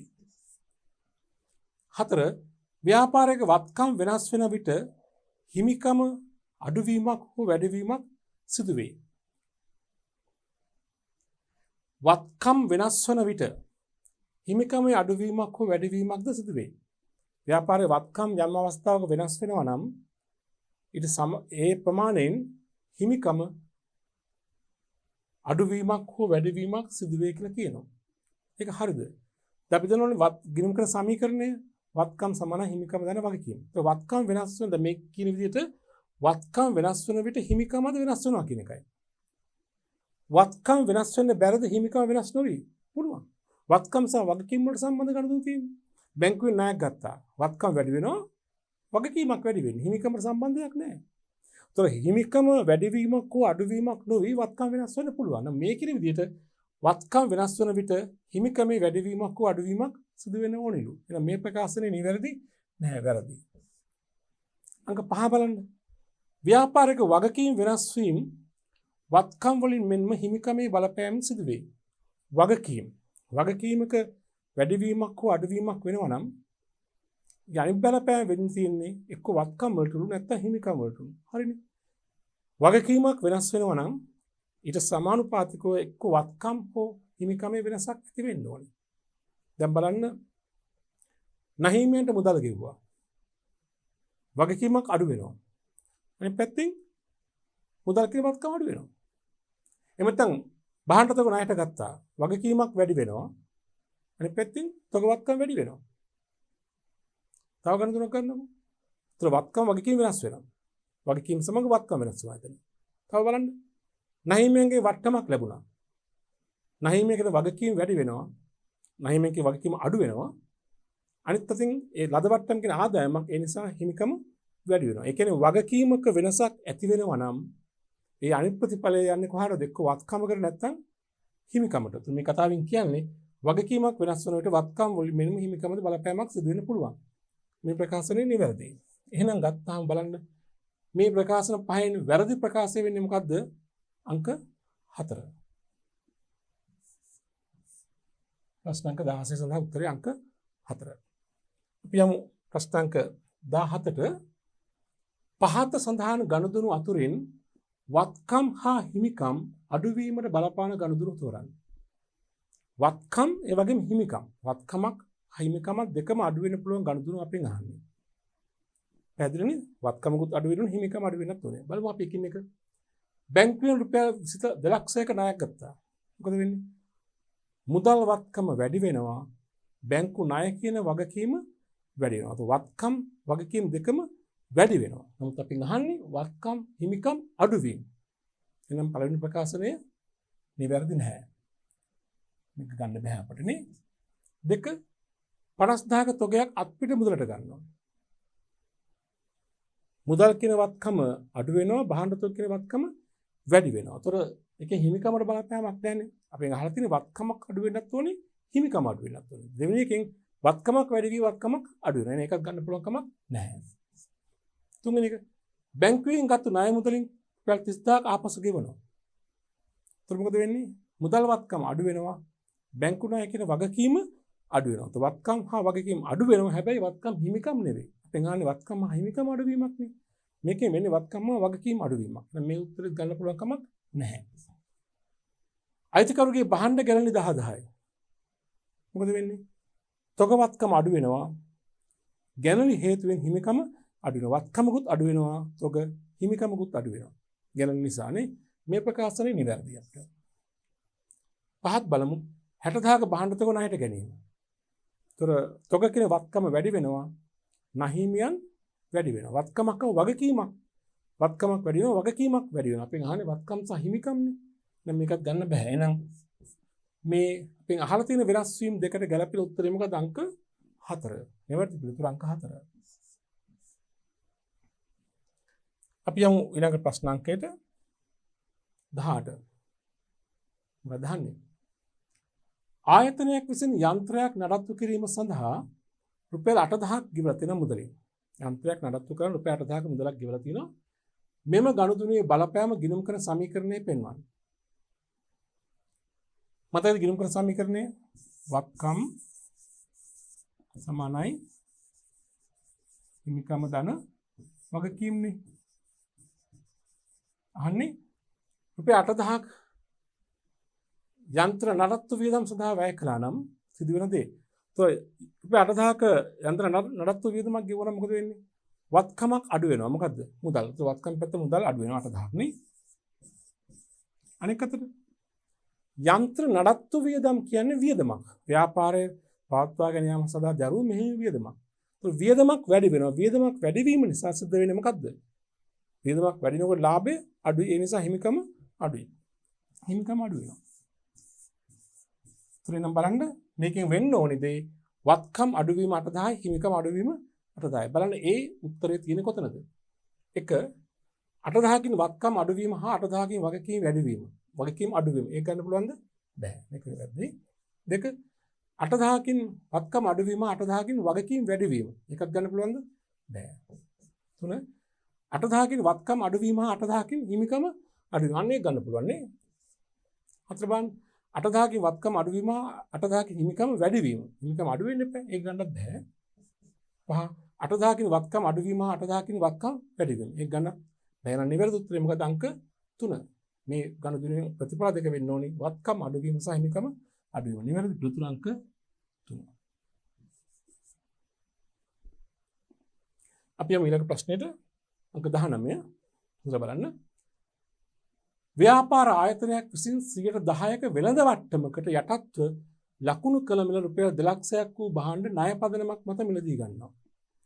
මෙම ගනුදෙනුවේ බලපෑම ගිණුම් කරන සමීකරණය නිරූපණය වෙනුවේ කියලා අපිට ආකාර පහක් දෙනවා. නිවැරදි ආකාරය තෝරන්න ඕනේ. ළමයි මෙතෙන් හඳුනගන්න මේ කාරණය වට්ටමක් කියන මොකද්ද? වෙළඳ වට්ටමක් කියන්නේ මොකද්ද? වට්ටමක් කියලා කියන්නේ කිසියම් අඩු කිරීමක්. අඩු කිරීමකට අපි වට්ටමක් කියලා කියනවා. වට්ටම් වර්ග දෙකක් තියෙනවා. වෙළඳ වට්ටම් සහ මුදල් වට්ටම් කියලා. වට්ටම් වර්ග දෙකක් තියෙනවා. එක වෙළඳ වට්ටම් අනික මුදල් වට්ටම්. මුදල් වට්ටම් නැවත වර්ග දෙකක් වෙනවා. දුන් වට්ටම් අනික ලද වට්ටම්. හරිද? රයිට්. වෙළඳ වට්ටමක් කියලා කියන්නේ භාණ්ඩ මිලට ගැනීමකදී හෝ විකිණීමකදී භාණ්ඩ වල ලකුණු කළ මිලෙන් කිසියම් ප්‍රමාණයක් අඩු කරනවා නම් ඒක අපි කියනවා වෙළඳ වට්ටමක් කියලා. භාණ්ඩ ලකුණු කළ මිලක් තියෙනවනේ. අපි තුමු භාණ්ඩේ ලකුණු කළ මිල රුපියල් 10000යි. වෙළඳා භාණ්ඩය අපිට විකුණනකොට එයා 10000න් රුපියල් 500ක් අඩු කළා. දැන් 9500 තමයි අපේ භාණ්ඩේ වික්කේ. එහෙනම් මේ අඩු කළ 500 මොකද්ද? වෙළඳ වට්ටමක්. භාණ්ඩවල ලකුණු කළ මිලෙන් අඩු කරන අඩු කිරීමක් වේ නම් ඒක වෙළඳ වට්ටම්. වෙළඳ වට්ටම් කිසි විටක ගිණුම් කරන්නේදී සැලකිලිට ගන්න නැහැ. වෙළඳ වට්ටම් පොත්වල වාර්තා කරන්නේ නැහැ. මේවා අපිට අදාළ වෙන්නේ නැහැ. මේවා අපි ගිණුම් කරන්නේ සැලකිලිට ගන්නෙ නැහැ. හේතුව අපි ගනුදෙනුවේ වටිනාකම ලෙස සලකන්නේ වෙළඳ වට්ටම අඩු කළ පසු වගේ. දැන් 10000ක භාණ්ඩ වලින් අපිට රුපියල් 500ක් අඩු කරලා දුන්නා නම් අපි භාණ්ඩේ ගත්තේ 9500ට. ඒත් පොත්වල වාර්තා කරන්නේ 9500. වෙළඳ වට්ටම් අඩු කළ පසු වගේ තමයි කෙලිම පොත්වල වාර්තා කරන්නේ. වෙළඳ වට්ටම වෙනම වාර්තා කරන්නේ නැහැ. මුදල් වට්ටමක් කියලා කියන්නේ ණයගැතියන්ගෙන් මුදල් එකතු කර ගන්නා විට හෝ නහිමියන්ට මුදල් ගෙවන විට නියමිත ණය වටිනාකමෙන් අඩු කරන ප්‍රමාණය. මුදල් වට්ටම් නැවත කොටස් දෙකකට බෙදෙනවා දුන් වට්ටම් හා ලද වට්ටම් කියලා. දුන් වට්ටම් කියන්නේ ණයගැතියන්ගෙන් මුදල් එකතු කර ගන්නා විට නියමිත ණය වටිනාකමෙන් අඩු කරන ප්‍රමාණය. දැන් අපි තුමු අපේ ණයගැතියෙක් ඉන්නවා නිමල් කියලා. එයාගෙන් රුපියල් 10000ක් අපිට එන්න තියෙනවා. අපි නිමල්ට කියනවා ওই ණය මුදල සතියකින් ගෙවනවා නම් නැත්නම් සති දෙකකින් ගෙවනවා නම් අපි 10%ක් අඩු කරනවා කියලා. ඒතකොට 10000න් අපි 10%ක් අඩු කරලා 10000න් 10% කියන රුපියල් 1000ක් නේ. ඒක අඩු කරලා රුපියල් 9000ක් ගත්තොත් ඒ අඩු කළ රුපියල් 10 මොකද්ද? දුන් වට්ටම්. දුන් වට්ටම් ගිණුම් කරන්නේ සැලකිලිට ගන්නවා. ඒක මුදල් වට්ටම. ලද වට්ටමුත් එමේ සැලකිලිට ගන්නවා. ලද වට්ටම් කියන්නේ නහිමියන්ට මුදල් ගෙවීමකදී නියමිත ණය වටිනාකමෙන් අඩු කරගෙන නහිමිය උපදෙස් දුන්නා නම් ඒ අඩු කරන ප්‍රමාණය අපි කියන ලද වට්ටම්. අපි තුන් නහිමියක රුපියල් 30000ක් අපි ගෙවන්න තිබුණා. නහිමියක ඔක රුපියල් 1000ක් අඩු කරලා 29000ක් ගෙවන්න කියලා. ඒ අඩු කළ 10 මොකක්ද එනම් ලද වට්ටම්. ගිණුම් කරන්නේදී මේ දුන් වට්ටම් ලද වට්ටම් හෙවත් මුදල් වට්ටම් අනිවාර්යයෙන්ම පොත්වල වාර්තා කරනවා. වෙළඳ වට්ටම් වාර්තා කරන්නේ නැහැ. වෙළඳ වට්ටම අඩු කළ පසු වටිනාකම තමයි ගන්න. ඒතකොට දැන් බලන්න මේ අභ්‍යාසයේදී ආයතනයක් 10%ක වෙළඳ වට්ටමකට යටත්ව ලකුණු කළ මිල රුපියල් 2,00,000ක බඩු ගන්නවා. එහෙනම් 2,00,000 කියන්නේ මොකද්ද? ලකුණු කළ මිල නේද? නමුත් අපි ගන්න 10%ක් අඩු කරලා. මේකෙන් 10%ක් කියන්නේ කීයද? 2,00,000 10%ක අග බිඳුව කැපුවම හරියන්නේ 20000යි. එහෙමනම් අපි මේ භාණ්ඩ තොගේ මිලදී ගන්න ඇත්තටම කීයද? 1,80,000කට. එහෙනම් ගනුදෙනු වෙන්නේ 1,80,000යි. යරත ණය පදනමක් මත භාණ්ඩ ගන්න. එහෙනම් අපි මේ ගනුදෙනු හඳුන ගන්න ඕනේ. ණයට භාණ්ඩ ගත්තා රුපියල් 1,80,000යි කියලා. 2,00,000 නෙමෙයි. අර 20000ත් කොහොමවත් පොත්වල ලියන්නේ නෑ. 1,80,000ක භාණ්ඩ තොග ණයට ගත්තා. ප්‍රතිඵල දෙක මොකද්ද? භාණ්ඩ තොග ගත්තානේ 1,80,000ක. තොගවත්කම වැඩි වෙනවා 1,80,000කින්. ණයට ගත්තු නිසා නහිමියෙක් වගකීමක් වැඩි වෙනවා රුපියල් 1,80,000ක්. වත්කම් වැඩිවීම හා වගකීමක් වැඩිවීම 1,80,000යි. ඒතර අංක 1 1,80,000කින් වත්කම් වැඩි වේ, වගකීම් වැඩි වේ 1,80,000යි. අංක 1 නිවැරදි. අනිත් උත්තර හතරම නිවැරදි නැහැ. මේ ප්‍රතිඵලය වෙළඳ වට්ටම අඩු කළ පසු වටිනාකම පමණයි පොත්වල වාර්තා කරන්නේ. එතකොට 1,80,000ක් තොග වත්කම වැඩි, 1,80,000කින් නහිමිය වැඩි, වත්කමක් වැඩි, වගකීමක් වැඩි. පිළිතුර අංක 1. නිවැරදි පිළිතුර අංක 1. අපි යමු ඊළඟ ප්‍රශ්නෙට. ප්‍රශ්න අංක 20. ව්‍යාපාරයක් නහිමියෙකුට ගෙවිය යුතු රුපියල් ලක්ෂයක ශේෂයක් එහි අයිතිකරු විසින් ඔහුගේ පෞද්ගලික මුදලින් පියවන ලදී. පියවන අවස්ථාවේදී නහිමියන්ගෙන් රුපියල් 10000ක වට්ටමක් දෙන ලදී. මෙම ගනුදෙනුව වගකීම් සහ හිමිකමට ඇති කරන බලපෑම ගිණුම් කරන සමීකරණය දැක්වෙන්නේ කුමක්ද කියලා ඔබට උත්තර පහක් දෙනවා. හොඳට තේරුම් ගන්න මම මිට කලිනුත් කියලා තියෙනවා ගිණුම් කරන විෂය ඉගෙන ගන්නකොට මේ කටපාඩමින් කරන්න පුළුවන් විෂයක් නෙමෙයි අවබෝධයෙන් කරන්න ඕන එකක්. අපි සිද්ධාන්ත වශයෙන් පාඩම් මේකක එකින් එක කරගෙන යනකොට ඒ කරුණු වල විෂය අවබෝධය නිවැරදිව අපි ලබා ගත යුතුයි. දැන් මෙතනදී පැහැදිලිව කියනවා මේ ගනුදෙනුවේ මේ ප්‍රකාශනයේ ව්‍යාපාරයේ විසින් ව්‍යාපාරයේ නහිමියෙකුට අයිතිකරු සල්ලි ගෙවන්නේ. නහිමියාගේ වටිනාකම රුපියල් ලක්ෂයයි. ව්‍යාපාරයේ නහිමියෙකුට රුපියල් ලක්ෂයක නහිමියෙකුට අයිතිකරු සල්ලි ගෙවනවා. ඔහුගේ පුද්ගලික මුදලින්. එහිදී රුපියල් 10000ක වට්ටමකුත් ලැබිලා තියෙනවා. මේ ගනුදෙනු දෙකක්. අයිතිකරුවා විසින් ව්‍යාපාරයේ නහිමියන්ට මුදල් ගෙවීම අපි සලකන්නේ අයිතිකරු අමතර ප්‍රාර්ථන යෙදුව හා සමානයි. මොකද ප්‍රතිඵල දෙක මෙහෙමනේ වෙන්නේ. ව්‍යාපාරයේ නහිමියන්ට ගෙවන්නේ දැන් ව්‍යාපාරයේ සල්ලි වලින් නෙවෙයිනේ. අයිතිකරුගේ පුද්ගලික මුදලින්. ඒතර නහිමියන්ට මුදල් ගෙවනවා අයිතිකරු විසින්. ඒත් සිද්ධ වෙන දේ තමයි ව්‍යාපාරයේ නහිමි වගකීම අඩු වෙනවා. හැබැයි එහා සමානව ඒ ගෙවු මුදලට සමානව අයිතිකරුගේ ප්‍රාග්ධනය වැඩි වෙන්න ඕනේ. ඒ කියන්නේ හිමිකම වැඩි වෙන්න ඕනේ. ඒතර මෙතන ණය ගෙවීමේදී රුපියල් 10000ක වට්ටමකුත් ලැබෙනවා. මේ වට්ටම අපි සලකන්නේ මුදල් වට්ටම් වල ගැනෙන ලද වට්ටම් කියන දේ. ලද වට්ටම් කියන ආදායමක්. ලද වට්ටමක් නිසා ආදායම වැඩි වෙනවා. ඒ කියන්නේ හිමිකම වැඩි වෙනවා. අනිත් පැත්තෙන් නහිමියන් අඩු වෙනවා. නහිමියන්ට ගෙවන තියෙන ගාන අඩු වෙනවා. අපි මේක සමීකරණයට බලපාන ආකාරයෙන් ලිව්වොත් මෙහෙමයි. දැන් සමීකරණ මෙහෙම වෙන්නේ. වත්කම් සමානයි හිමිකම යන වගකීම් සමීකරණය. දැන් බලන්න මෙතන ගණතුරු දෙකක් තියෙනවානේ. නහිමියන්ට මුදල් ගෙවීමයි අයිතිකරු විසින් අනික අද වට්ටම් 10000. නහිමියන්ට මුදලින් ගෙවනවා කීයද දැන්? ලක්ෂයක් ගෙවන්න තිබුණ 10000ක වට්ටමක් අඩු වුණා නහිමියන්ට ගෙවුවේ කීයද? 90000යි. ගෙවුවේ කවුද? අයිතිකරු. කොහොමද නහිමියන්ට ගෙවුවා කියන්නේ වගකීමක් අඩුවීම 90000යි. ඒක ව්‍යාපාරයේ සල්ලි වලින් නෙවෙයි ගෙව්වේ අයිතිකරුගේ පුද්ගලික මුදලින්. ඒ නිසා අයිතිකරුගේ හිමිකම ප්‍රාර්ථනීය වැඩි වෙන්න ඕනේ 90000කින්.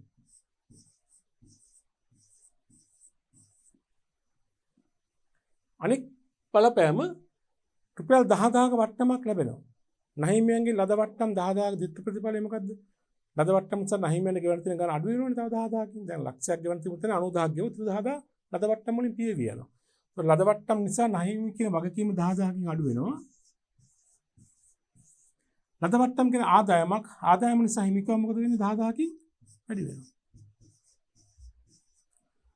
ඒතර ඔය ගනුදෙනු දෙකේම බලපෑම ඇති වෙන්නේ හිමිකමට හා වගකීම් වලට පමණයි.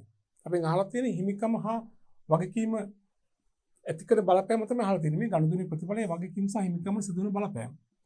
ඒත් බලන්න හිමිකමට සුද්ධ වශයෙන් ඇතිවෙච්ච බලපෑම මොකද්ද? 90000කින් වැඩි 10000කින් වැඩි කියන හිමිකම වැඩි වෙන රුපියල් කීයකින්ද? ලක්ෂයකින්. වගකීම් වල සුද්ධ බලපෑම කොහොමද? 90000ක් රින්න 10000ක් රින්න. ඒ කියන්නේ වගකීම් සම්පූර්ණ අඩු වෙනවා කීයකින්ද? ලක්ෂයකින්. එහෙමනම් අපි කියන්නේ අපි හඳුනා ගන්නවා මේ ගණතුණු දෙකේ සුද්ධ බලපෑම තමයි හිමිකම ලක්ෂයකින් වැඩිවීම හා වගකීම් ලක්ෂයකින් අඩුවීම. එන හරි උත්තරේ බලන්න. අංක 1 90000යි 90000නේ ලක්ෂයකින් වැඩි වෙන්නේ අඩු වෙන්නේ. අංක 1 නෙමෙයි අංක 1 වැරදි. අංක 2 වගකීම් අඩුවීම 90000යි හිමිකම වැඩිවීම 90000 එකත් වැරදි. අංක 3 මේ බලන්න. වගකීම් අඩුවීම ලක්ෂයයි හරි. හිමිකම වැඩිවීම ලක්ෂය අංක 3 හරි. අංක 4 මොකද බලන්න? වගකීම් ලක්ෂයකින් අඩු වෙනවා හරි. හැබැයි හිමිකමත් අඩු වෙනවා කියලා කියන්නේ. හිමිකම වැඩි වෙන්න එපා. අංක 4ත් වැරදි. අංක 5 වගකීම් වැඩි වේ හිමිකම අඩු වේ. ඒ කියන්නේ මේ අනිත් පැත්ත තියෙන්නේ. මෙතන තියෙන වගකීම් වැඩි වේ හිමිකම අඩු වේ. නමුත් වෙන්න ඕන හිමිකම වැඩි වේ වගකීම් අඩු වෙන අංක 5ත් වැරදි. එහෙනම් හරි උත්තරේ කියලා අංක 3. તો නිවැරදි උත්තර වෙන්නේ අංක 3. හොඳයි. අපි බලමු ඊළඟ ප්‍රශ්නය. ප්‍රශ්නාංක 21 බලන්න.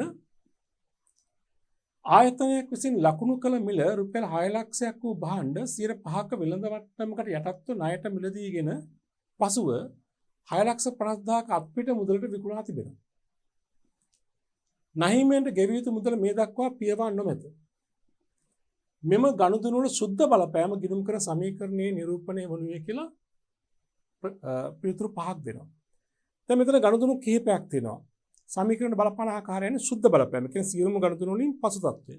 අපි සමීකරණය මුලින්ම ලියාගමු. මේ වගේ ප්‍රශ්න වලට උත්තර දෙනකොට මේක තමයි ලේසිම ක්‍රමය. සමීකරණය මුලින්ම ලියා ගන්නවා. කෙටියෙන් හරි සම්පූර්ණයෙන් හරි. වත්කම් සමාන හිමිකම ධන වගකීම. හරි. අපි දැන් මේ එක් එක් ගනුදෙනුවේ බලපෑම ලියමු. ලකුණු කළ මිල 6 ලක්ෂයක් වූ බඩු 5ක වෙළඳ වට්ටමකට යටත්ව මිලදී ගන්නවා. හරිද? ණයට. මිලදී ගන්නෙත් ණයට. මම ඉස්සෙල්ලත් ප්‍රශ්නයකදී කිව්වා වෙළඳ වට්ටම් ගිණුම් පොත්වල වාර්තා කරන්නේ නැහැ. වෙළඳ වට්ටම අඩු කළ පසු වටිනාකම තමයි ගනුදෙනුවේ නිවැරදි වටිනාකම ලෙස සලකන්නට ඕනේ. ඒතර 6 ලක්ෂයයි බහන්ඩේ ලකුණු කළ මිල මේකෙන් වෙළඳ වට්ටම 5ක් අඩු වෙන්න ඕනේ. ඒතර 6 ලක්ෂෙන් 5ක් කියන්නේ කීයද? කෙටියෙන් ගණන් බලනකොට 6 ලක්ෂෙන් 10ක් කියන්නේ 60 10 5ක් කියන එකෙන් භාගයක් 30යි. 30 අඩු කළාම උත්තරේ 5,70,000. ඒ කියන්නේ මේ ගනුදෙනුවේ සුද්ධ වටිනාකම කීයද? වට්ටම අඩු කළ පසු වගේ 5,70,000. ඒ කියන්නේ අපි කියන්නේ ණයට බහන්න ගත්තා රුපියල් 5,70,000. ඒතර පළවෙනි ගනුදෙනු තමයි එතන ගනුදෙනු තියෙන දෙකක්. එකක් ණයට බහන්න ගැනීම. කීයද? 5,70,000. ප්‍රතිඵල දෙක මොකද්ද? බහන්න තොග ණයට ගත්තාම තොග වත්කම වැඩි වෙනවා. වත්කම වැඩි වීම 5,70,000යි. අනික ණයට ගත්තේ වගකීමක් වැඩි වෙනවා 5,70,000කින්. වගකීම වැඩි වීම 5,70,000යි. ඔන්න ඒ ගනුදෙනුවේ ප්‍රතිඵල දෙක. ඒකම කියන පසුව මේ බඩු තොගය 6,50,000කට අපිට මුදලට විකුණා ඇත. නැහැ මේකට ගෙවිත මුදල ගෙවවත් නැහැ තාම. අන්න තව ගනුදෙනුවක් තියෙනවා. අර බඩු තොගය කියන්නේ පිරිවැය කීයද? 5,70,000යි. 5,70,000ට ගත්ත බඩු තොගය 6,50,000කට විකුණනවා. මොකද ප්‍රතිඵලය වෙන්නේ? තොගය අඩු වෙන්න ඕනේ 5,70,000කින්. තව අපිට මුදලට වික්කේන 6,50,000කින් මුදල් වත්කම වැඩි වෙන්න ඕනේ. අනික අතර 5,70,000ක බඩු තොගේ 6,50,000කට වික්කහම එතන වෙනස කීයද? 80,000ක් තියෙනවනේ. 5,70,000යි 6,50,000 අතර වෙනස 80,000. ඒ තමයි ලාභය. ලාභය නිසා හිමිකම වැඩි වෙනවා. මෙන්න ප්‍රතිඵල තුන වාර්තා කරමු. පිරිවැය 5,70,000ක බඩු වික්කා කියන්නේ වත්කම් අඩු වෙන්න ඕනේ 5,70,000ක් නේ.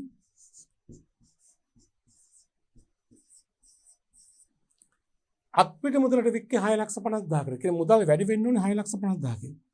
මුදල් කියන වත්කමක්. ඒ වත්කම වැඩි වීම 6,50,000යි. ඒකේ වෙනස තමයි ලාභය. පිරිවැයයි පිරිවිකුණු මිල අතර වෙනස ලාභය 80,000. ඒ ලාභය නිසා හිමිකම වැඩි වෙනවා කීයකින්ද? 80,000කින්.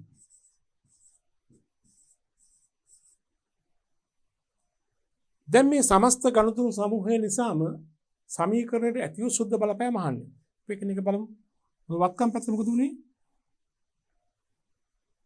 වත්කම් මොකද උනේ බලන්න. 5,70,000ක් ධන 5,70,000ක් ඍණ 6,50,000ක් ධන. අතන මේ ධන ඍණ මේ කැපිලා ගියාම මෙතන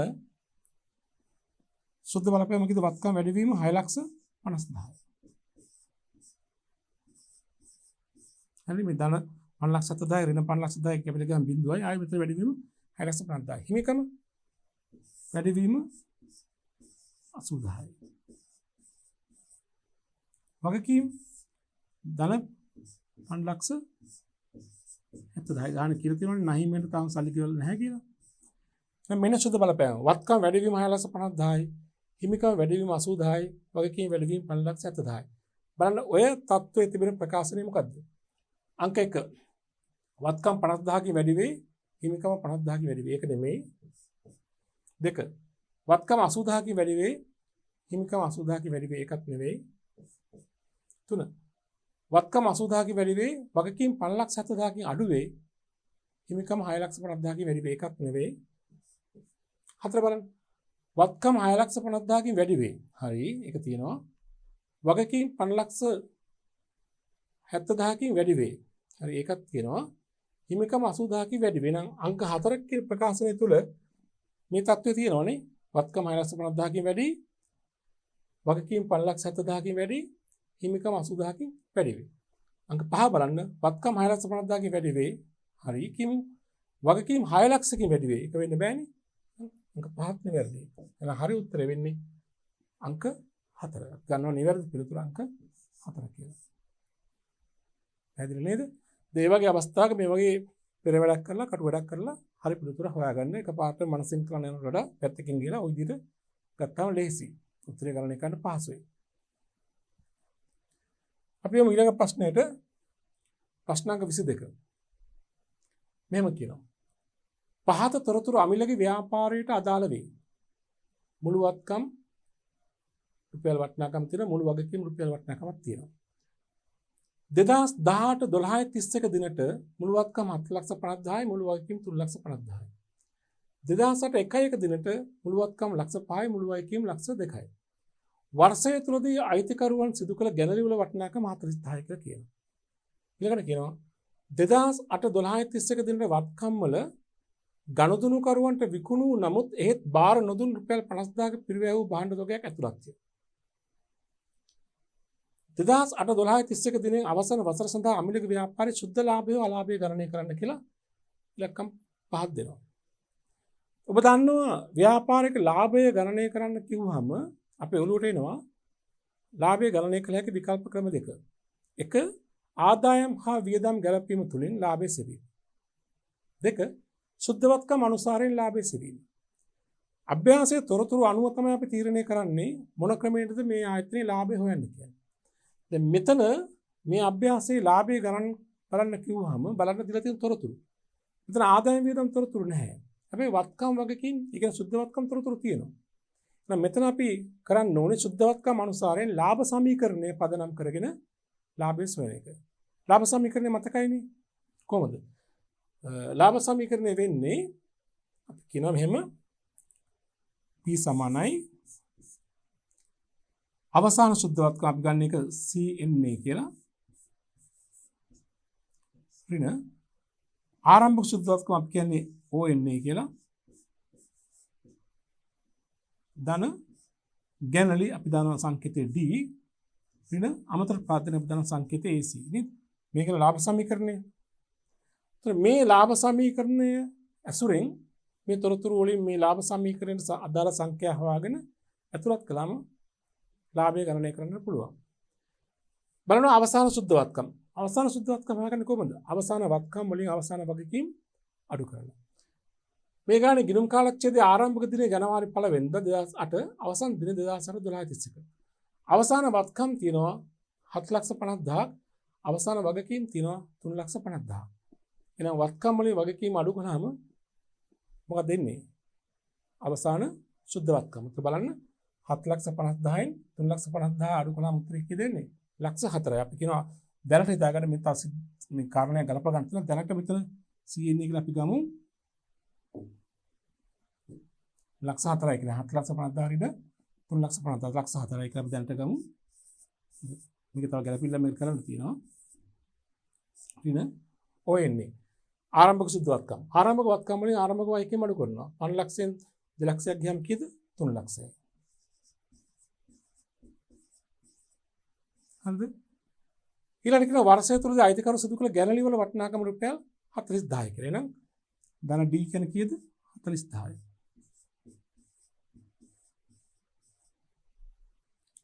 ඊට පස්සේ මෙන්න මෙහෙම කතාවක් කියනවා. අමතර පාද්දනය ගැන මේ ගන්න තොරතුරක් නැහැ. ඒකෙන් අදහස් වෙන අමතර පාද්දනය නැහැ කියන එකයි බිඳුවයි. හැබැයි තව මෙන්න මෙහෙම තොරතුරක් කියනවා. 2008 12/31 දිනට වත්කම් වල කියන්නේ මේ 7,50,000 තුල ගනුදෙනුකරුවන්ට විකුණු එහෙත් බාර නොදුන් රුපියල් 50,000ක පිරිවැය වූ තොගයක් ඇතුළත් වෙනවා. ළමයි අපි ගනුදෙනුකරුවන්ට විකුණු බාර නොදුන් තොගයක් අපේ ගබඩාවේ තියෙනවා. අපි භාණ්ඩ තොගේ විකුණුලා අවසාන නම් ඒ ගනුදෙනුකරුවා ඒ භාණ්ඩ තොගේ ව්‍යාපාර ගබඩාවෙන් ඉවත් කර ගත්තත් නොගත්තත් ඒක අපේ වත්කමක් නෙවෙයි. ඒක භාණ්ඩ අයිතිය අපි පවර්ලා ඉවරයි. ඒතර මේ 50,000ක තොගයක් අපි විකුණලා අවසానයි. නමුත් ගනුදෙනුකරුවා තාම අපේ ගබඩාවේ ඒක අරන් ගිහලා නැහැ. අපේ ගබඩාව තුල තියෙනවා. නමුත් ඒක අපේ වත්කමක් නෙවෙයි. අපි අනිවාර්යයෙන් අපේ වත්කම් වලින් මේක අයින් කරන්නට ඕනේ. දැන් මෙතන අපේ වත්කම් 7,50,000 ඇවිත් තිබෙන්නේ මේ 50,000ත් එක්ක. උතර නිවැරදි වත්කම් වල වටිනාකම වෙන්න ඕනේ 7,50,000 නෙමෙයි කීයද? 7 ලක්ෂය නෑ. මේකේ 50,000ක් අඩු වෙනවා. 50,000ක් අඩු වෙනවා කියන්නේ සුද්ධ වත්කම් වලින් තව 50,000ක් මොකද වෙන්නේ? අඩු වෙන්න ඕනේ නේද? ඒ අර බාර නොදුන් තොගයක් අපේ වත්කම් වල තියෙනවා කියලා කියනවනේ. අපේ අවුරුද්දක වත්කම් 7,50,000 තුල අපිට අයිති නැති තොගයක් තියෙනවා. ඒක අපි අයින් කළාම අපේ අවුරුද්ද අවසානයේ නිවැරදි වත්කම් වෙන්නේ 7 ලක්ෂයි. ඒක 7 ලක්ෂයෙන් 3,50,000ක්ම අඩු වෙනවා. 7 ලක්ෂ ගන්න නම් විතර වත්කම් 50,000කින් අඩු වෙනවා කියලා සුද්ධ වත්කම් 50,000කින් අඩු වෙනවා. ඒතකොට නිවැරදි සුද්ධ වත්කම වටිනාකම කිව්වේ 3,50,000යි. ඒතකොට 3,50,000යි අවසාන වත්කම් 3 ලක්ෂයයි ආරම්භක වත්කම් ඒ දෙකේ වෙනස 50,000යි. ගැළලි 40,000 එකතු කළාම 50,000 කීයද? 90,000. එහෙනම් වසරේ ලාභය කීයද? රුපියල් 90,000. උතන 90,000 කියන උත්තරේ තියෙන අංක කීයද? 3. 90,000 කියන උත්තරේ තියෙන අංක 3 මතකයි 90,000 පැටි 4 ලක්ෂයයි 7,50,000න් 3,50,000 අඩු කළා උත්තරේ. නමුත් වත්කම් තුල 50,000ක තොගයක් ඇතුළත් නිසා අපට අයිති නැති 50,000 අයින් කළාම මෙතන උත්තරේ 3,50,000යි.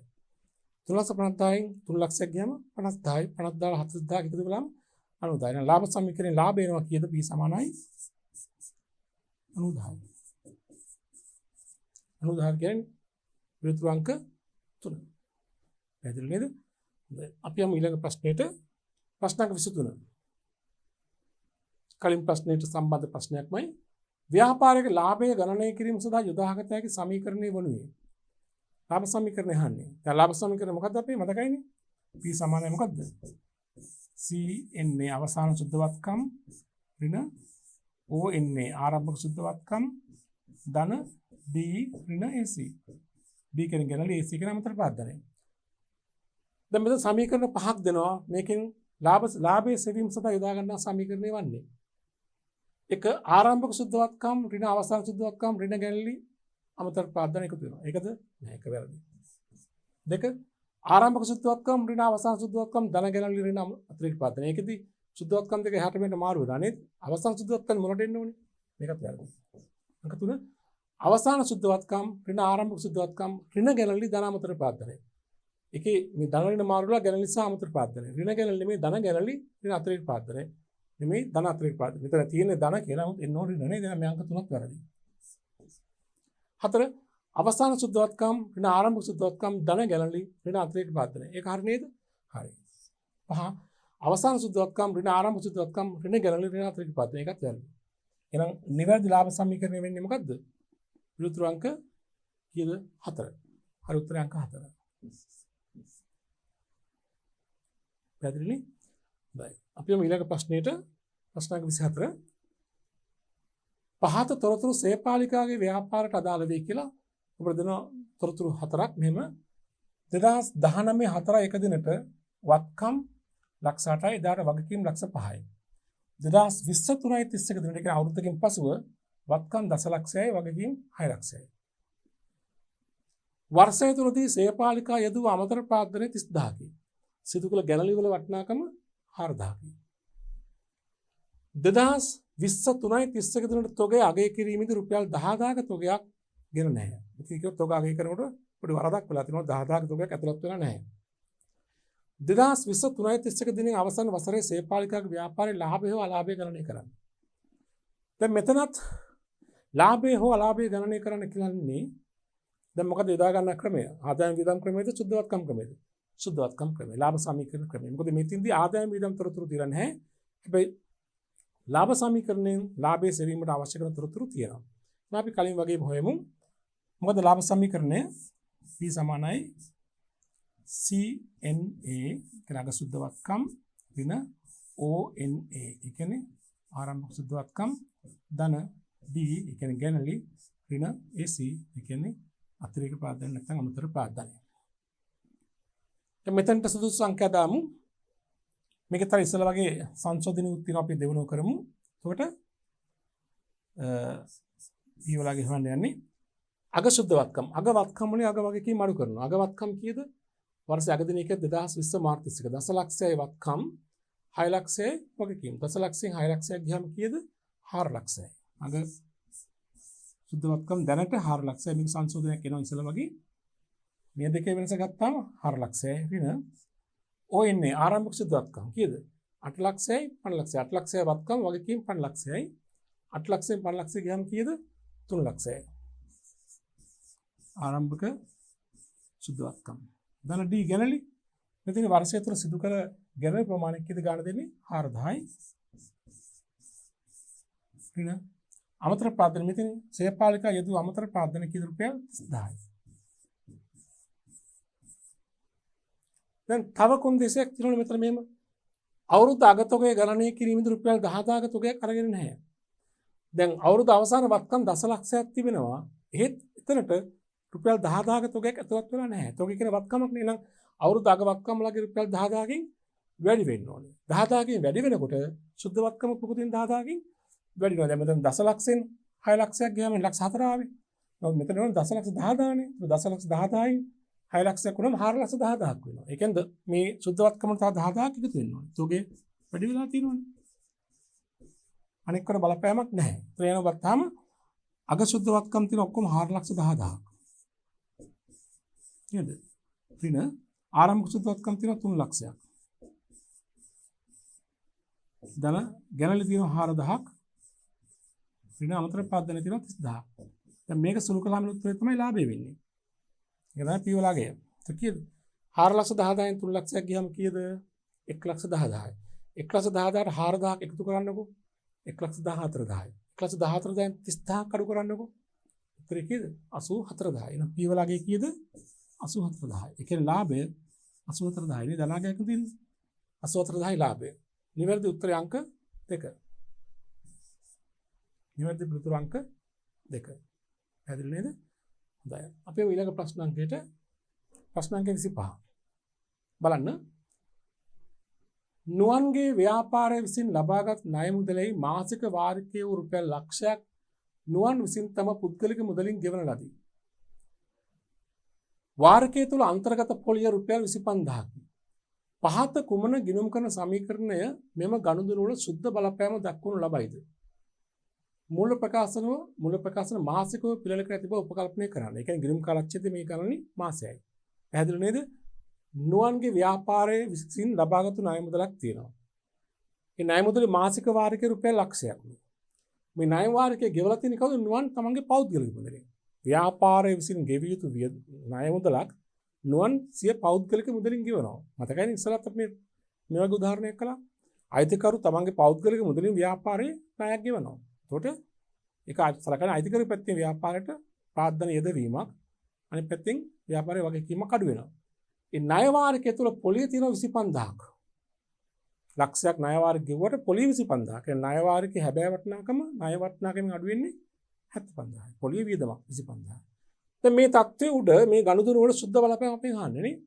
අපි මෙතනත් ගිණුම් කරන සමීකරණ ලියාගත්තම ලේසියි. මොකක් සමීකරණය? වත්කම් සමානයි හිමිකම ධන වගකීම්නේ. බලන්නතොර ලක්ෂයක් ණය ගෙවනවා අයිතිකරු ව්‍යාපාරේ ණයක්. 25000ක් පොලිය 75000ක් ණය මුදල. හරි. මෙහෙම හිතන්න. දැන් උතන තියෙන කරුණු දෙකක්. ලක්ෂයක වගකීම තිබුණාට ලක්ෂයක් බැං ගෙව්වට 25000ක් පොලි 75000ක් ණය. ඒතර ලක්ෂයක් අයිතිකරු ගෙව්වනේ. අයිතිකරුනේ ව්‍යාපාරේ ණය ගෙවන්නේ. ඒතර අයිතිකරු රුපියල් ලක්ෂයක් ව්‍යාපාරයට යෙදුවා හා සමානයි. එහෙනම් හිමිකම වැඩි වෙනවා කීයකින්ද? ලක්ෂයකින්.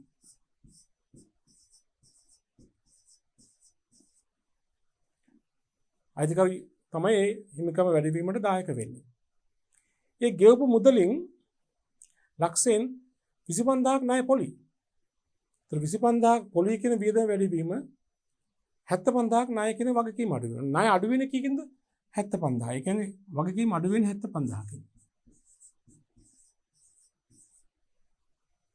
ඒතර අනෙක් 25000 මොකද්ද? පොලිය. පොලිය කියන්නේ මොකද්ද? වියදමක්. වියදමක් නිසා මොකද වෙන්නේ? ලාභය අඩු. ඒ කියන්නේ හිමිකම අඩු. හිමිකම අඩු වීම 25000යි. පැහැදිලිනේ? ඔය ගනුදෙනුවේ මතු පිටින් ප්‍රතිඵල තුනක් පේනවා. අයිතිකරු ලක්ෂයක් ව්‍යාපාරය යෙදුව නිසා ලක්ෂයකින් හිමිකම වැඩි වෙනවා. එයින් ණය ගෙවන්නේ 75000යි. ණය වගකීම අඩු වෙනවා 75000කින්. වියදමක් ගෙවලා තියෙන පොලිය සඳහා. පොලිය වියදමක්. වියදම නිසා මොකද වෙන්නේ? හිමිකම ආයි අඩු වෙනවා. වියදමක් වැඩි වෙනවා කියන්නේ හිමිකම අඩු වෙනවා. ඒක අපි දැන් බලමු සුද්ධ බලපෑම කොහොමද ඇති වෙලා තියෙන්නේ කියලා. හිමිකම පැත්තට ලක්ෂයක් වැඩි වෙලා 25000ක් අඩු වෙලා. හිමිකමේ සුද්ධ වෙනස් වීම කී දෙනා? වැඩි වීම 75000. හිමිකම 75000කින් වැඩි වෙලා තියෙනවා නේ.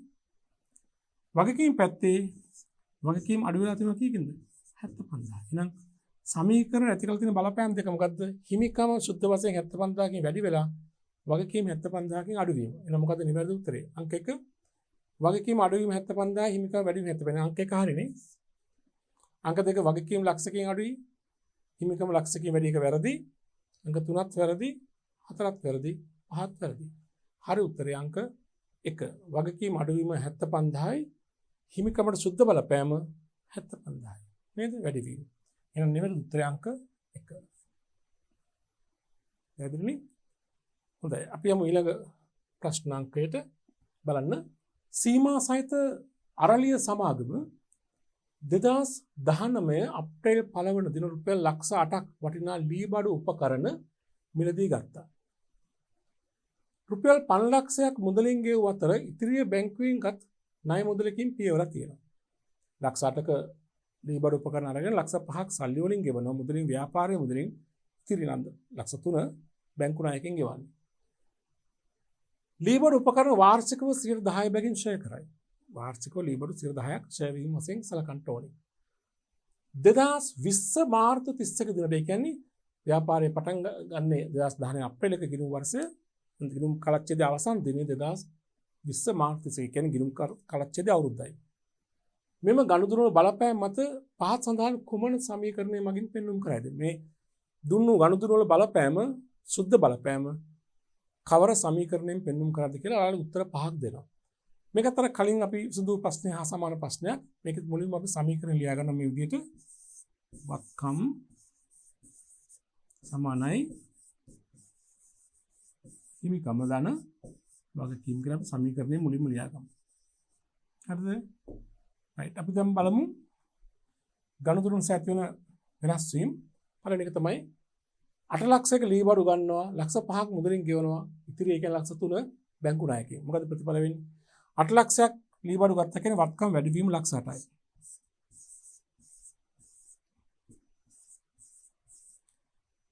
ඒ කියන්නේ ලක්ෂ 5ක් තමයි මුදලින් ගෙවන්නේ. ඒ කියන්නේ වත්කම් අඩු වීම ලක්ෂ 5යි. ඒ කියන්නේ මුදල් වත්කම් අඩු වීම ලක්ෂ 5කින්. ඉතිරි ලක්ෂ 3 බැංකු ණයකින් ගෙවන්නේ. ඒ කියන්නේ බැංකු ණයක්නේ. ඒ කියන්නේ මොකක්ද ඒක? වගකීමක්. නේ වගකීම් වැඩි වීම ලක්ෂ 3යි.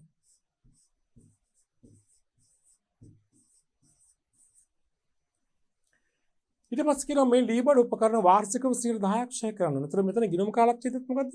වර්ෂේන ලී බඩු වල ෂෙයා වීම කීයද? ලී බඩු වල පිරිවැය ලක්ෂ ඔක්කොම තියෙනවා 8ක්. ලක්ෂ 8ට 10%ක්. තමයි ෂෙයා. ඒතර ෂෙයා කීය දෙන්නේ? මේක 10% කියන 80000යි නේ. ලී බඩු වල ෂෙයා වීම රුපියල් 80000යි. ලී බඩු 80000කින් ෂෙයා කළාම මොකද වෙන බලපෑම් දෙක? යුක්ත බලපෑම. ලී බඩු ෂෙයා වීම නිසා ෂෙයා කියන වියදම වැඩි වෙනවා 80000කින්. ලී බඩු කියන වත්කම අඩු වෙනවා 80000කින්. එහෙනම් ලී බඩු කියන වත්කම අඩු වෙනවා 80000යි. වත්කම් ඍණ 80000යි. ෂෙයා කියන වියදම නිසා ලාභය අඩුයි. ලාභය අඩු කියන හිමිකම අඩු වීම 80000යි.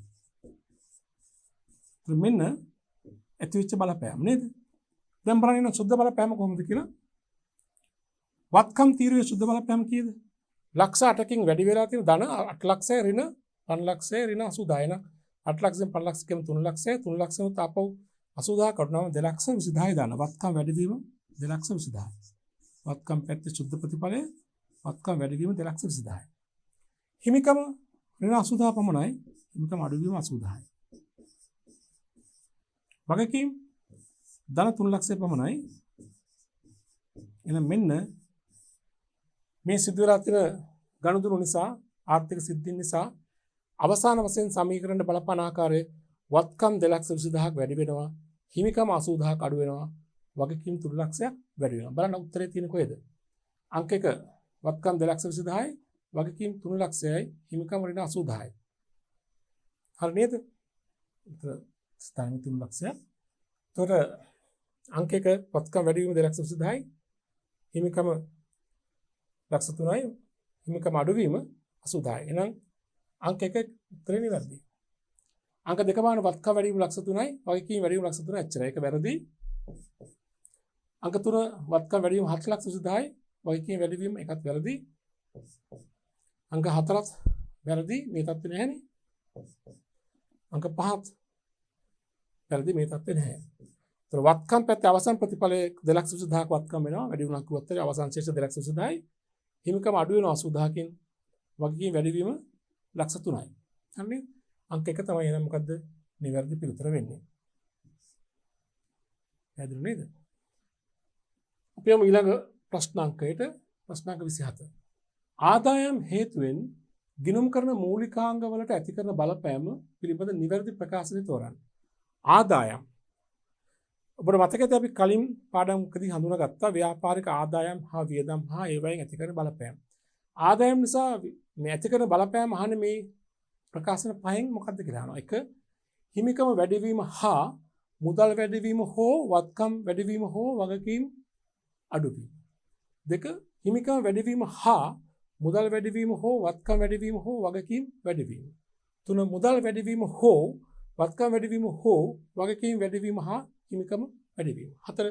මුදල් වැඩිවීම හෝ වත්කම් වැඩිවීම හෝ වගකීම අඩුවීම හා හිමිකම අඩුවීම. 5. වත්කම් වැඩිවීම හා හිමිකම අඩුවීම. ඔය හා හෝ අතර වෙනසක් තියෙනවනේ. හා කියලා ඒකත් එක්ක තව එකක් වෙන්න පුළුවන්. හෝ කියලා ඉන්න එකක්. මේක හෝ මේක නේද? අපි දැන් බලමු ඉස්සල්ලාම ආදායමක් නිසා මොකද්ද වෙන්නේ? ආදායමක ද්විත්ව ප්‍රතිඵලය. ආදායමක ද්විත්ව බලපෑම වෙන්නේ මෙහෙමනේ. අර මතක ඇති. ආදායම නිසා වෙන්නේ ආදායමේ බලපෑම ඇති වෙන්නේ එකක් හිමිකමට. හිමිකම වැඩි වෙන්න ඕනේ. හිමිකම වැඩි වෙන්න බලපාන ගනුදෙනු දෙකයිනේ. අමතර ප්‍රාර්ථනය අනික ආදායම්. දැන් මේක ආදායම් කරනකොට ආදායම් නිසා අනිවාර්යෙන් හිමිකම වැඩි වෙන්න ඕනේ. අනෙක් ප්‍රතිඵල මේ තුනෙන් එකක්. අනෙක් ප්‍රතිඵල වෙනකොට මේ තුනෙන් එකක්. එක මුදල් වැඩිවීම. නැත්නම් අපි කියන මුදල් ගලා යෑම. හෝ මෙතන එනවා හෝ කියලා. 2. වත්කම් නැත්නම් වෙනත් වත්කම් වැඩිවීම. හෝ 3. වගකීම් අඩුවීම. මේ තුනෙන් එකක්. මුදල් වැඩිවීම හෝ වෙනත් වත්කම් වැඩිවීම හෝ වගකීම් අඩුවීම. ඔබට මතකද මම පැහැදිලි කළා මෙහෙම උදාහරණ. දැන් සේවා ආදායම් ලැබීම. ආදායමක්නේ. මුදල් සේවා ආදායම් මුදලින් ලැබීම. මුදල් වැඩි වෙනවා, හිමිකම් වැඩි වෙනවා. තාත්පිට විකුණුම්. මුදල් වැඩි වෙනවා, හිමිකම් වැඩි වෙනවා ආදායම. ඊළඟ එහෙම නැත්නම් මුදල් වැඩි නැත්නම් වෙනත් වත්කමක් වැඩි වෙන්න ඕනේ. ණයට විකුණුම්. ණය ගැත්තෙන් වැඩි වෙනවා, හිමිකම් වැඩි වෙනවා. හෝ වගකීම් අඩු වෙන්නට ඕනේ. හිමිකම් වැඩිවීමත් එක්ක. ලදවට්ටම් ණයින් අඩු වෙනවා, හිමිකම් වැඩි වෙනවා. ඒ නිසා ආදායමක් නම් මේ තුනෙන් එකක් සමග පියදෙ වෙන්න ඕනේ. ඒත් මේ தত্ত্বය ප්‍රකාශ වෙන්නේ මොකෙන්ද? හිමිකම වැඩිවීම හරිය මෙතින් හා අනිත් හා කියන්නේ අනිත් ප්‍රතිඵලෙ මේ පැත්තේ තියෙන්නේ. මොකද්ද? වත්කම් වැඩිවීම, මුදල් වැඩිවීම, වත්කම් වැඩිවීම, වගකීම් අඩු වෙන නිවැරදි ප්‍රතිඵලයේ අංක, නිවැරදි ප්‍රකාශනයේ අංක එක හරියි. මේ පළවෙනි ප්‍රකාශනය තුළ මේ ආදායමක ඇති වෙන බලපෑම තියෙනවා. දෙවැනි හිමිකම වැඩිවීම, මුදල් වැඩිවීම, වත්කම් අඩුවීම හා වගකීම් වැඩිවීම කියලා තියෙන වගකීම් අඩු වෙන්න ඕනේ. දෙවෙනි එක වැරදි. තුන මුදල් වැඩිවීම හෝ වත්කම් වැඩිවීම හෝ වගකීම් වැඩිවීම වගේ හිමිකම වැඩිවීම. හිමිකම වැඩි වෙන්න පුළුවන්, වගකීම් වැඩිවීමනේ වගකීම් අඩුවීම. අංක තුනක් වැරදි. හතර මුදල් වැඩිවීම, වත්කම් වැඩිවීම හරි, වගකීම් අඩුවීම හරි, හිමිකම අඩුවීම කියලා තියෙනවා. එතන හිමිකම අඩුවීම කියලා කියව නිසා වැරදි. හිමිකම වැඩි වෙන්න එපා. පහ වත්කම් වැඩිවීම හා හිමිකම් වැඩිවීම. වත්කම් වැඩි හිමිකම් වැඩි වෙනතෝනේ වගකීම් අඩු වෙන්නත් පුළුවන් නේ. එතන මේකත් වැරදි. එහෙනම් ආදායමක් සම්බන්ධයෙන් නිවැරදි ප්‍රකාශනය වෙන්නේ අංක 1. හැදෙන්නේ නේද? හොඳයි. අපි යමු ඊළඟ ප්‍රශ්නාංකයට. ප්‍රශ්නාංක 28. වියදම් හේතුවෙන් ගිණුම් කරන මූලිකාංග වලට ඇති කරන බලපෑම පිළිබඳ නිවැරදි ප්‍රකාශනය. අර වගේමයි හිමිකම් අඩුවීම හා මුදල් අඩුවීම හෝ වත්කම් අඩුවීම හෝ වගකීම් අඩුවීම. 2 හිමිකම අඩුවීම හා වත්කම් අඩුවීම. 3 මුදල් අඩුවීම හෝ වත්කම් අඩුවීම හෝ වගකීම් වැඩිවීම හා හිමිකම් වැඩිවීම. 4 මුදල් අඩුවීම හෝ වත්කම් වැඩිවීම හෝ වගකීම් වැඩිවීම හා හිමිකම් අඩුවීම. 5 හිමිකම අඩුවීම හා මුදල් අඩුවීම හෝ වත්කම් අඩුවීම හෝ වගකීම් වැඩිවීම. අපි මේකටත් උත්තරේ හොයනකොට අපි බලමු හිමිකමක වියදමක ද්විත්ව ප්‍රතිඵලය මොකක්ද? අපි හඳුනාගෙන තියෙනවා වියදමක් නිසා වෙන්න පුළුවන් දේ. වියදම් නිසා වෙන්න පුළුවන් බලපෑම් දෙකයි. එක බලපෑමක් අනිවාර්යයෙන්ම හිමිකම වෙනස් වෙන්න ඕනේ. හිමිකම අඩු වෙන්න ඕනේ. හිමිකම අඩු වෙන බලපාන ගණතුරු දෙක තමයි ගැනලි වියදම්. මේ ගැනලි නෙමෙයි වියදම් ගැන කතා කරන්නේ. වියදම් නිසා අනිවාර්යයෙන් හිමිකම අඩු වෙන්න ඕනේ. අනෙක් ප්‍රතිඵලය මොකද්ද? මේ පැත්තෙන් කාරණා තුනක් තියෙනවා. මේ තුනෙන් එකක් වෙන්න ඕනේ. මතකයි? මොකද්ද? වියදමක් නිසා ව්‍යාපාරයේ මුදල් ගලා යාමක් වෙන්න ඕනේ. නැත්නම් මුදල් අඩුවීමක් වෙන්න ඕනේ. හෝ වෙනත් වත්කම් මුදල් අඩුවීමක් වෙන නැත්නම් වෙනත් වත්කම් කියන්නේ වත්කම් කියලා කියමු. වත්කම් අඩුවීමක් වෙන්න ඕනේ. හෝ එහෙම නැත්නම් වගකීමක් වැඩිවීමක් වෙන්න ඕනේ. ඕනෑම වියදමක් නිසා වෙන්න ඕනේ එක්ක මුදල් අඩු වෙන්න ඕනේ. එක ප්‍රතිඵලයක් නැත්නම් වත්කමක් අඩු වෙන්න ඕනේ. එහෙම නැත්නම් වගකීමක් වැඩි වෙන්න ඕනේ. හැබැයි අනිවාර්යයෙන්ම හිමිකම අඩු වෙන්න ඕනේ. අපි දැන් බලමු උදාහරණ කිපයක් මේකට. මුදල් අඩු වෙලා හිමිකම අඩු වෙන ගණතුරුවක්. සේවක වැටුප් මුදලින් ගෙවුවා. වැටුප් මුදලින් ගෙවුවා මුදල් අඩු වෙනවා. වියදමක් හේතුවෙන් හිමිකම අඩු වෙනවා. එහෙම නැත්නම් වෙනත් වත්කමක් අඩු වෙන්න ඕනේ හිමිකම අඩු වෙනවා. ව්‍යාපාරයේ තොග හානියක්. තොග හානි වුණාම තොගේ කියන වත්කම අඩු වෙනවා. ඒක මුදල් නෙමෙයි උතර වෙනත් වත්කමක්. තොග හානි නිසා වියදමක් නිසා ලාභය අඩු වෙනවා. ඒ කියන්නේ හිමිකම අඩු වෙනවා. ඊළඟට වගකීමක් වැඩිවීම හා හිමිකම අඩුවීම. නහිමියන්ට පමාපොලි ගෙවන්න සිදු වීම. නහිමියන්ට මුදල් නිසි වෙලාවට ගෙවන්න බැරි වීම නිසා පමාපොලියක් ගෙවන්න සිදු වුණොත් නහිමියන් කියන වගකීම වැඩි වෙනවා තව. ඒ පමාපොලි වියදමක් ඒ නිසා හිමිකම අඩු වෙනවා. මේ தত্ত্বය ඇති කර දෙන ප්‍රකාශනය මොකද්ද? එක බලන්න. හිමිකම අඩුවීම හරි, මුදල් අඩුවීම හරි, වත්කම අඩුවීම හරි, වගකීම් අඩුවීම නෑ වගකීම් වැඩිවීම වෙන්න ඕනේ. නිසා අංක එක වැරදි. දෙක හිමිකම අඩුවීම හරි, වත්කම අඩුවීම. වත්කම අඩුවීම විතර නෙමෙයි මුදල් අඩු වෙන්න පුළුවන්, වගකීම් වැඩි වෙන්න පුළුවන්. දැන් මේකත් වැරදි. තුන මුදල් අඩුවීම හරි, වත්කම අඩුවීම හරි, වගකීම් වැඩිවීම හරි, හිමිකම වැඩිවීම. එතන හිමිකම වැඩිවීම කියපු නිසා වැරදි. හිමිකම අඩු වෙන්න ඕනේ. හතර මුදල් අඩුවීම හරි, වත්කම වැඩිවීම වැරදි. එතන වත්කම වැඩිවීම කියපු නිසා වැරදි.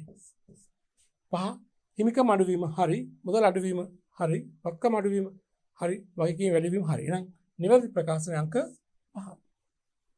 වියදමක් සම්බන්ධයෙන් කියවෙන නිවැරදි ප්‍රකාශනයේ අංක 5. වියදම පිළිතුර හරි පිළිතුර අංක 5.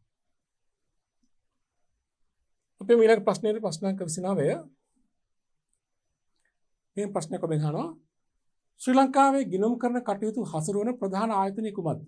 ශ්‍රී ලංකා මහා බැංකුව, 2 ගිණුම් කර ශිල්පී ආයතනය, 3 ශ්‍රී ලංකා වරලත් ගණකාධිකාරී ආයතනය, 4 ශ්‍රී ලංකා බැංකු කරුවන්ගේ ආයතනය, 5 වරලත් කළමනාකරන ගණකාධිකාරී ආයතනය.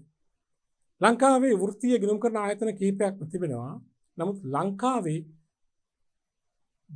ගිණුම් කරන කටයුතු හසුරුවන ප්‍රධාන වෘත්තීය ගිණුම් කරන ආයතනය වශයෙන් සැලකන්නේ ශ්‍රී ලංකා වරලත් ගණකාධිකාරී ආයතනය. ඒ ආයතනය තමයි ගිණුම් කරන ප්‍රමිත හඳුන්වා දීලා ලංකාවේ සියලුම ගිණුම් කරන කටයුතු මෙහෙයවන්නේ අධීක්ෂණය කරන්නේ ශ්‍රී ලංකා වරලත් ගණකාධිකාරී ආයතනය. එන හරි උත්තරේ අංක 3. දැන් ප්‍රශ්න අංක 30ට අපි යමු. බලන්න. වර්ෂයක් තුළදී තනි ව්‍යාපාරිකයෙකුගේ ප්‍රාග්ධන ගිණුමේ ශේෂය ලක්ෂ 5කින් වැඩි විය. ප්‍රාග්ධන ගිණුමේ ශේෂය කියන්නේ ප්‍රාග්ධන ලක්ෂ 5කින් වැඩි විය. පහත සඳහන් කුමන ගනුදෙනුව මෙම වැඩි වීම පෙන්눔 නොකරේද? බලන්න ඔතේ පෙන්눔 කරන්නේද කියලා නෙමෙයි හානි නොකරන්නේද කියලා. වර්ෂය තුළදී අයිතිකරුගේ ප්‍රාග්ධන ගිණුමේ ශේෂය ප්‍රාග්ධන ශේෂය ලක්ෂ 5කින් වැඩි වෙලා. දැන් මෙතන ගනුදෙනු 5ක් දෙනවා. අහන්නේ මේ 5 අතුරෙන් ප්‍රාග්ධනයේ ලක්ෂ 5කින් වැඩිවීමට වැඩිවීම පෙන්눔 නොකරන ගනුදෙනු මොකද්ද? එකපාරටම පේන්නේ කෙරෙන්නේ කියලා නෑ. නොකරන්නේ. හරි. බලන්න මෙතන පළවෙනි එක ව්‍යාපාරයේ රුපියල් ලක්ෂ 5ක ලාභයක් ඉපීම. වසරක ලාභය ලක්ෂ 5 නම් මේ ලාභය අයිතිකාරද? අයිතිකාරද. ඒ ලාභය නිසා හිමිකම වැඩි වෙනවා. ඒ කියන්නේ ප්‍රාග්ධනේ වැඩි වෙනවා. ඒත් මේක අපෙන් අහන්නේ ප්‍රාග්ධන කිරීමේ ශේෂය වැඩි නොකරන ගනුදෙනුනේ. දැන් පළවෙනි ගනුදෙනු නිසා ලාභය නිසා ප්‍රාග්ධනේ වැඩි වෙනවා. වැඩි නොකරන ගනුදෙනු නෙවෙයි. මේක උත්තරේ නෙවෙයි නේ. උත්තරේ නෙවෙයි. මේකේ ප්‍රාග්ධනේ වැඩි වෙනවනේ. දැන් අහන්නේ වැඩි නොකරන්නේ කියලා අහන්නේ නේද? right. දෙක අයිතිකරු රුපියල් ලක්ෂ 5ක් ප්‍රාර්ථනය හඳුන්වා දුන්න අලුත් ප්‍රාර්ථනය. අමතර ප්‍රාර්ථනය. අලුත් ප්‍රාර්ථනය හඳුන්වා දුන්න මුදල් වැඩි ඉතින් ප්‍රාර්ථනය වැඩි. ඒ නිසා ප්‍රාර්ථනා කිරීමේ ශේෂය වැඩි වෙනවනේ. වැඩි නොකරනවා නෙමෙයි වැඩි වෙනවනේ. දැන් මේ ප්‍රකාශනයත් මෙතන අදාළ වෙන්නේ නැහැ දැන්. හතර ව්‍යාපාරයේ භාවිතය සඳහා අයිතිකරු ඔහුගේ මුදලින් අයිතිකරු රුපියල් 50 ලක්ෂයක් වටා මෝටර් රථයක් ව්‍යාපාරයට ගෙනීම. අයිතිකරුගේ පුද්ගලික මෝටර් රථය ව්‍යාපාරයට ගෙනියනවා. දිත්ත බලපෑම මොකද්ද? මෝටර් රථයේ වත්කම් වැඩි, ප්‍රාර්ථනයකින් හිමිකම වැඩි. ඒතර එකෙන් හිමිකම වැඩි වෙනවා. අපි ගන්න හිමිකම වැඩි නොකරන්නේ කියලා නාන්නේ නේද? මේකත් නෙවෙයි. හතර අයිතිකරු ව්‍යාපාරයේ බැංකු ගිණුමේ ඔහුගේ පෞද්ගලික ණය වන රුපියල් ලක්ෂ 5ක් ගෙවීම. අයිතිකරු ව්‍යාපාරයේ බැංකු ගිණුමේ ඔහුගේ පෞද්ගලික ණයක් ගෙවලා. අන්න බලන්න. ලක්ෂ 5ක්. අයිතිකරු ව්‍යාපාරයේ බැංකු ගිණුම පාවිච්චි කරලා ඔහුගේ පෞද්ගලික ණයක් ගෙවනවා. ඒතර මොකද මේ ගනුදෙනු? අයිතිකරු තමන්ගේ පුද්ගලික ප්‍රයෝජනයට ව්‍යාපාරයේ මුදල් බැංකු මුදල් පාවිච්චි කරලා. මේ ගැන ලිහා සමාන දෙයක්. ඒතර මේකේ වෙන්නේ ව්‍යාපාරයේ බැංකු මුදල් ශේෂය අඩු වෙනවා. අනිත් පැත්තේ මේ ගැනලි වශයෙන් අපසලන හිමිකම වැඩි වෙනවනේ හිමිකම අඩු වෙනවා. ඒතර අපෙන් අහන්නේ හිමිකම වැඩි නොකරන ගනුදෙනුනේ. ඒතර මේ ගනුදෙනු වෙන්නේ හිමිකම අඩු කරන එකක්. ඉතින් මේක අපිට නිවැරදි මේ ප්‍රශ්නට අහන උත්තරේට හරි උත්තර වෙනවා. හිමිකම වැඩි නොකරන ගනුදෙනුවක් කියන්නේ මේක නිසා අනිවාර්ය හිමිකම අඩු වෙනවා. වැඩි වීමක් නෙමෙයි. අංක 5 ව්‍යාපාරයේ සැපයීම් කරුවෙකුට ගෙවිතු ලක්ෂ 5ක් අයිතිකරුගේ පෞද්ගලික බැංකු ගිණුමින් ගෙවීම. අර කණි පැත්ත. අයිතිකරු ව්‍යාපාරයේ නැහිමෙන්ද මුදල් ගෙවනවා. ඒත් නැහිමෙන් අඩු වෙනවා ප්‍රාර්ථනේ වැඩි වෙනවා. ඒත් මේකත් හිමිකම වැඩි නොකරන ගනුදෙනුවක් නෙමෙයි. මේක හිමිකම වැඩි වෙනවා නේද? ඒ නිසා මේ ප්‍රකාශන පහෙන් අයිතිකරුගේ හිමිකම වැඩි නොකරන ගනුදෙනු වෙන්නේ අංක 4. නිවැරදි පිළිතුර අංක 4. හොඳයි. අපි මේ දක්වා කතා කළේ මේ ආදර්ශ ප්‍රශ්න පත්‍රයේ තුල තිබෙන බහුවර්ණ ප්‍රශ්න 30. නිවැරදි පිළිතුරු තෝරන ප්‍රශ්න 30 අපි දැන් සාකච්ඡා කරලා ඉවර කළා. අපි ඊළඟ පාඩමෙන් ඊළඟට අපි කරමු මේ ප්‍රශ්න පත්‍රයේ තිබෙන දෙවෙනි ප්‍රශ්න 20. ඒ කියන්නේ කෙටි පිළිතුරු බලාපොරොත්තු වෙන කෙටි ප්‍රශ්න 20. අපි ඒක ඊළඟ පාඩමෙන් කරමු.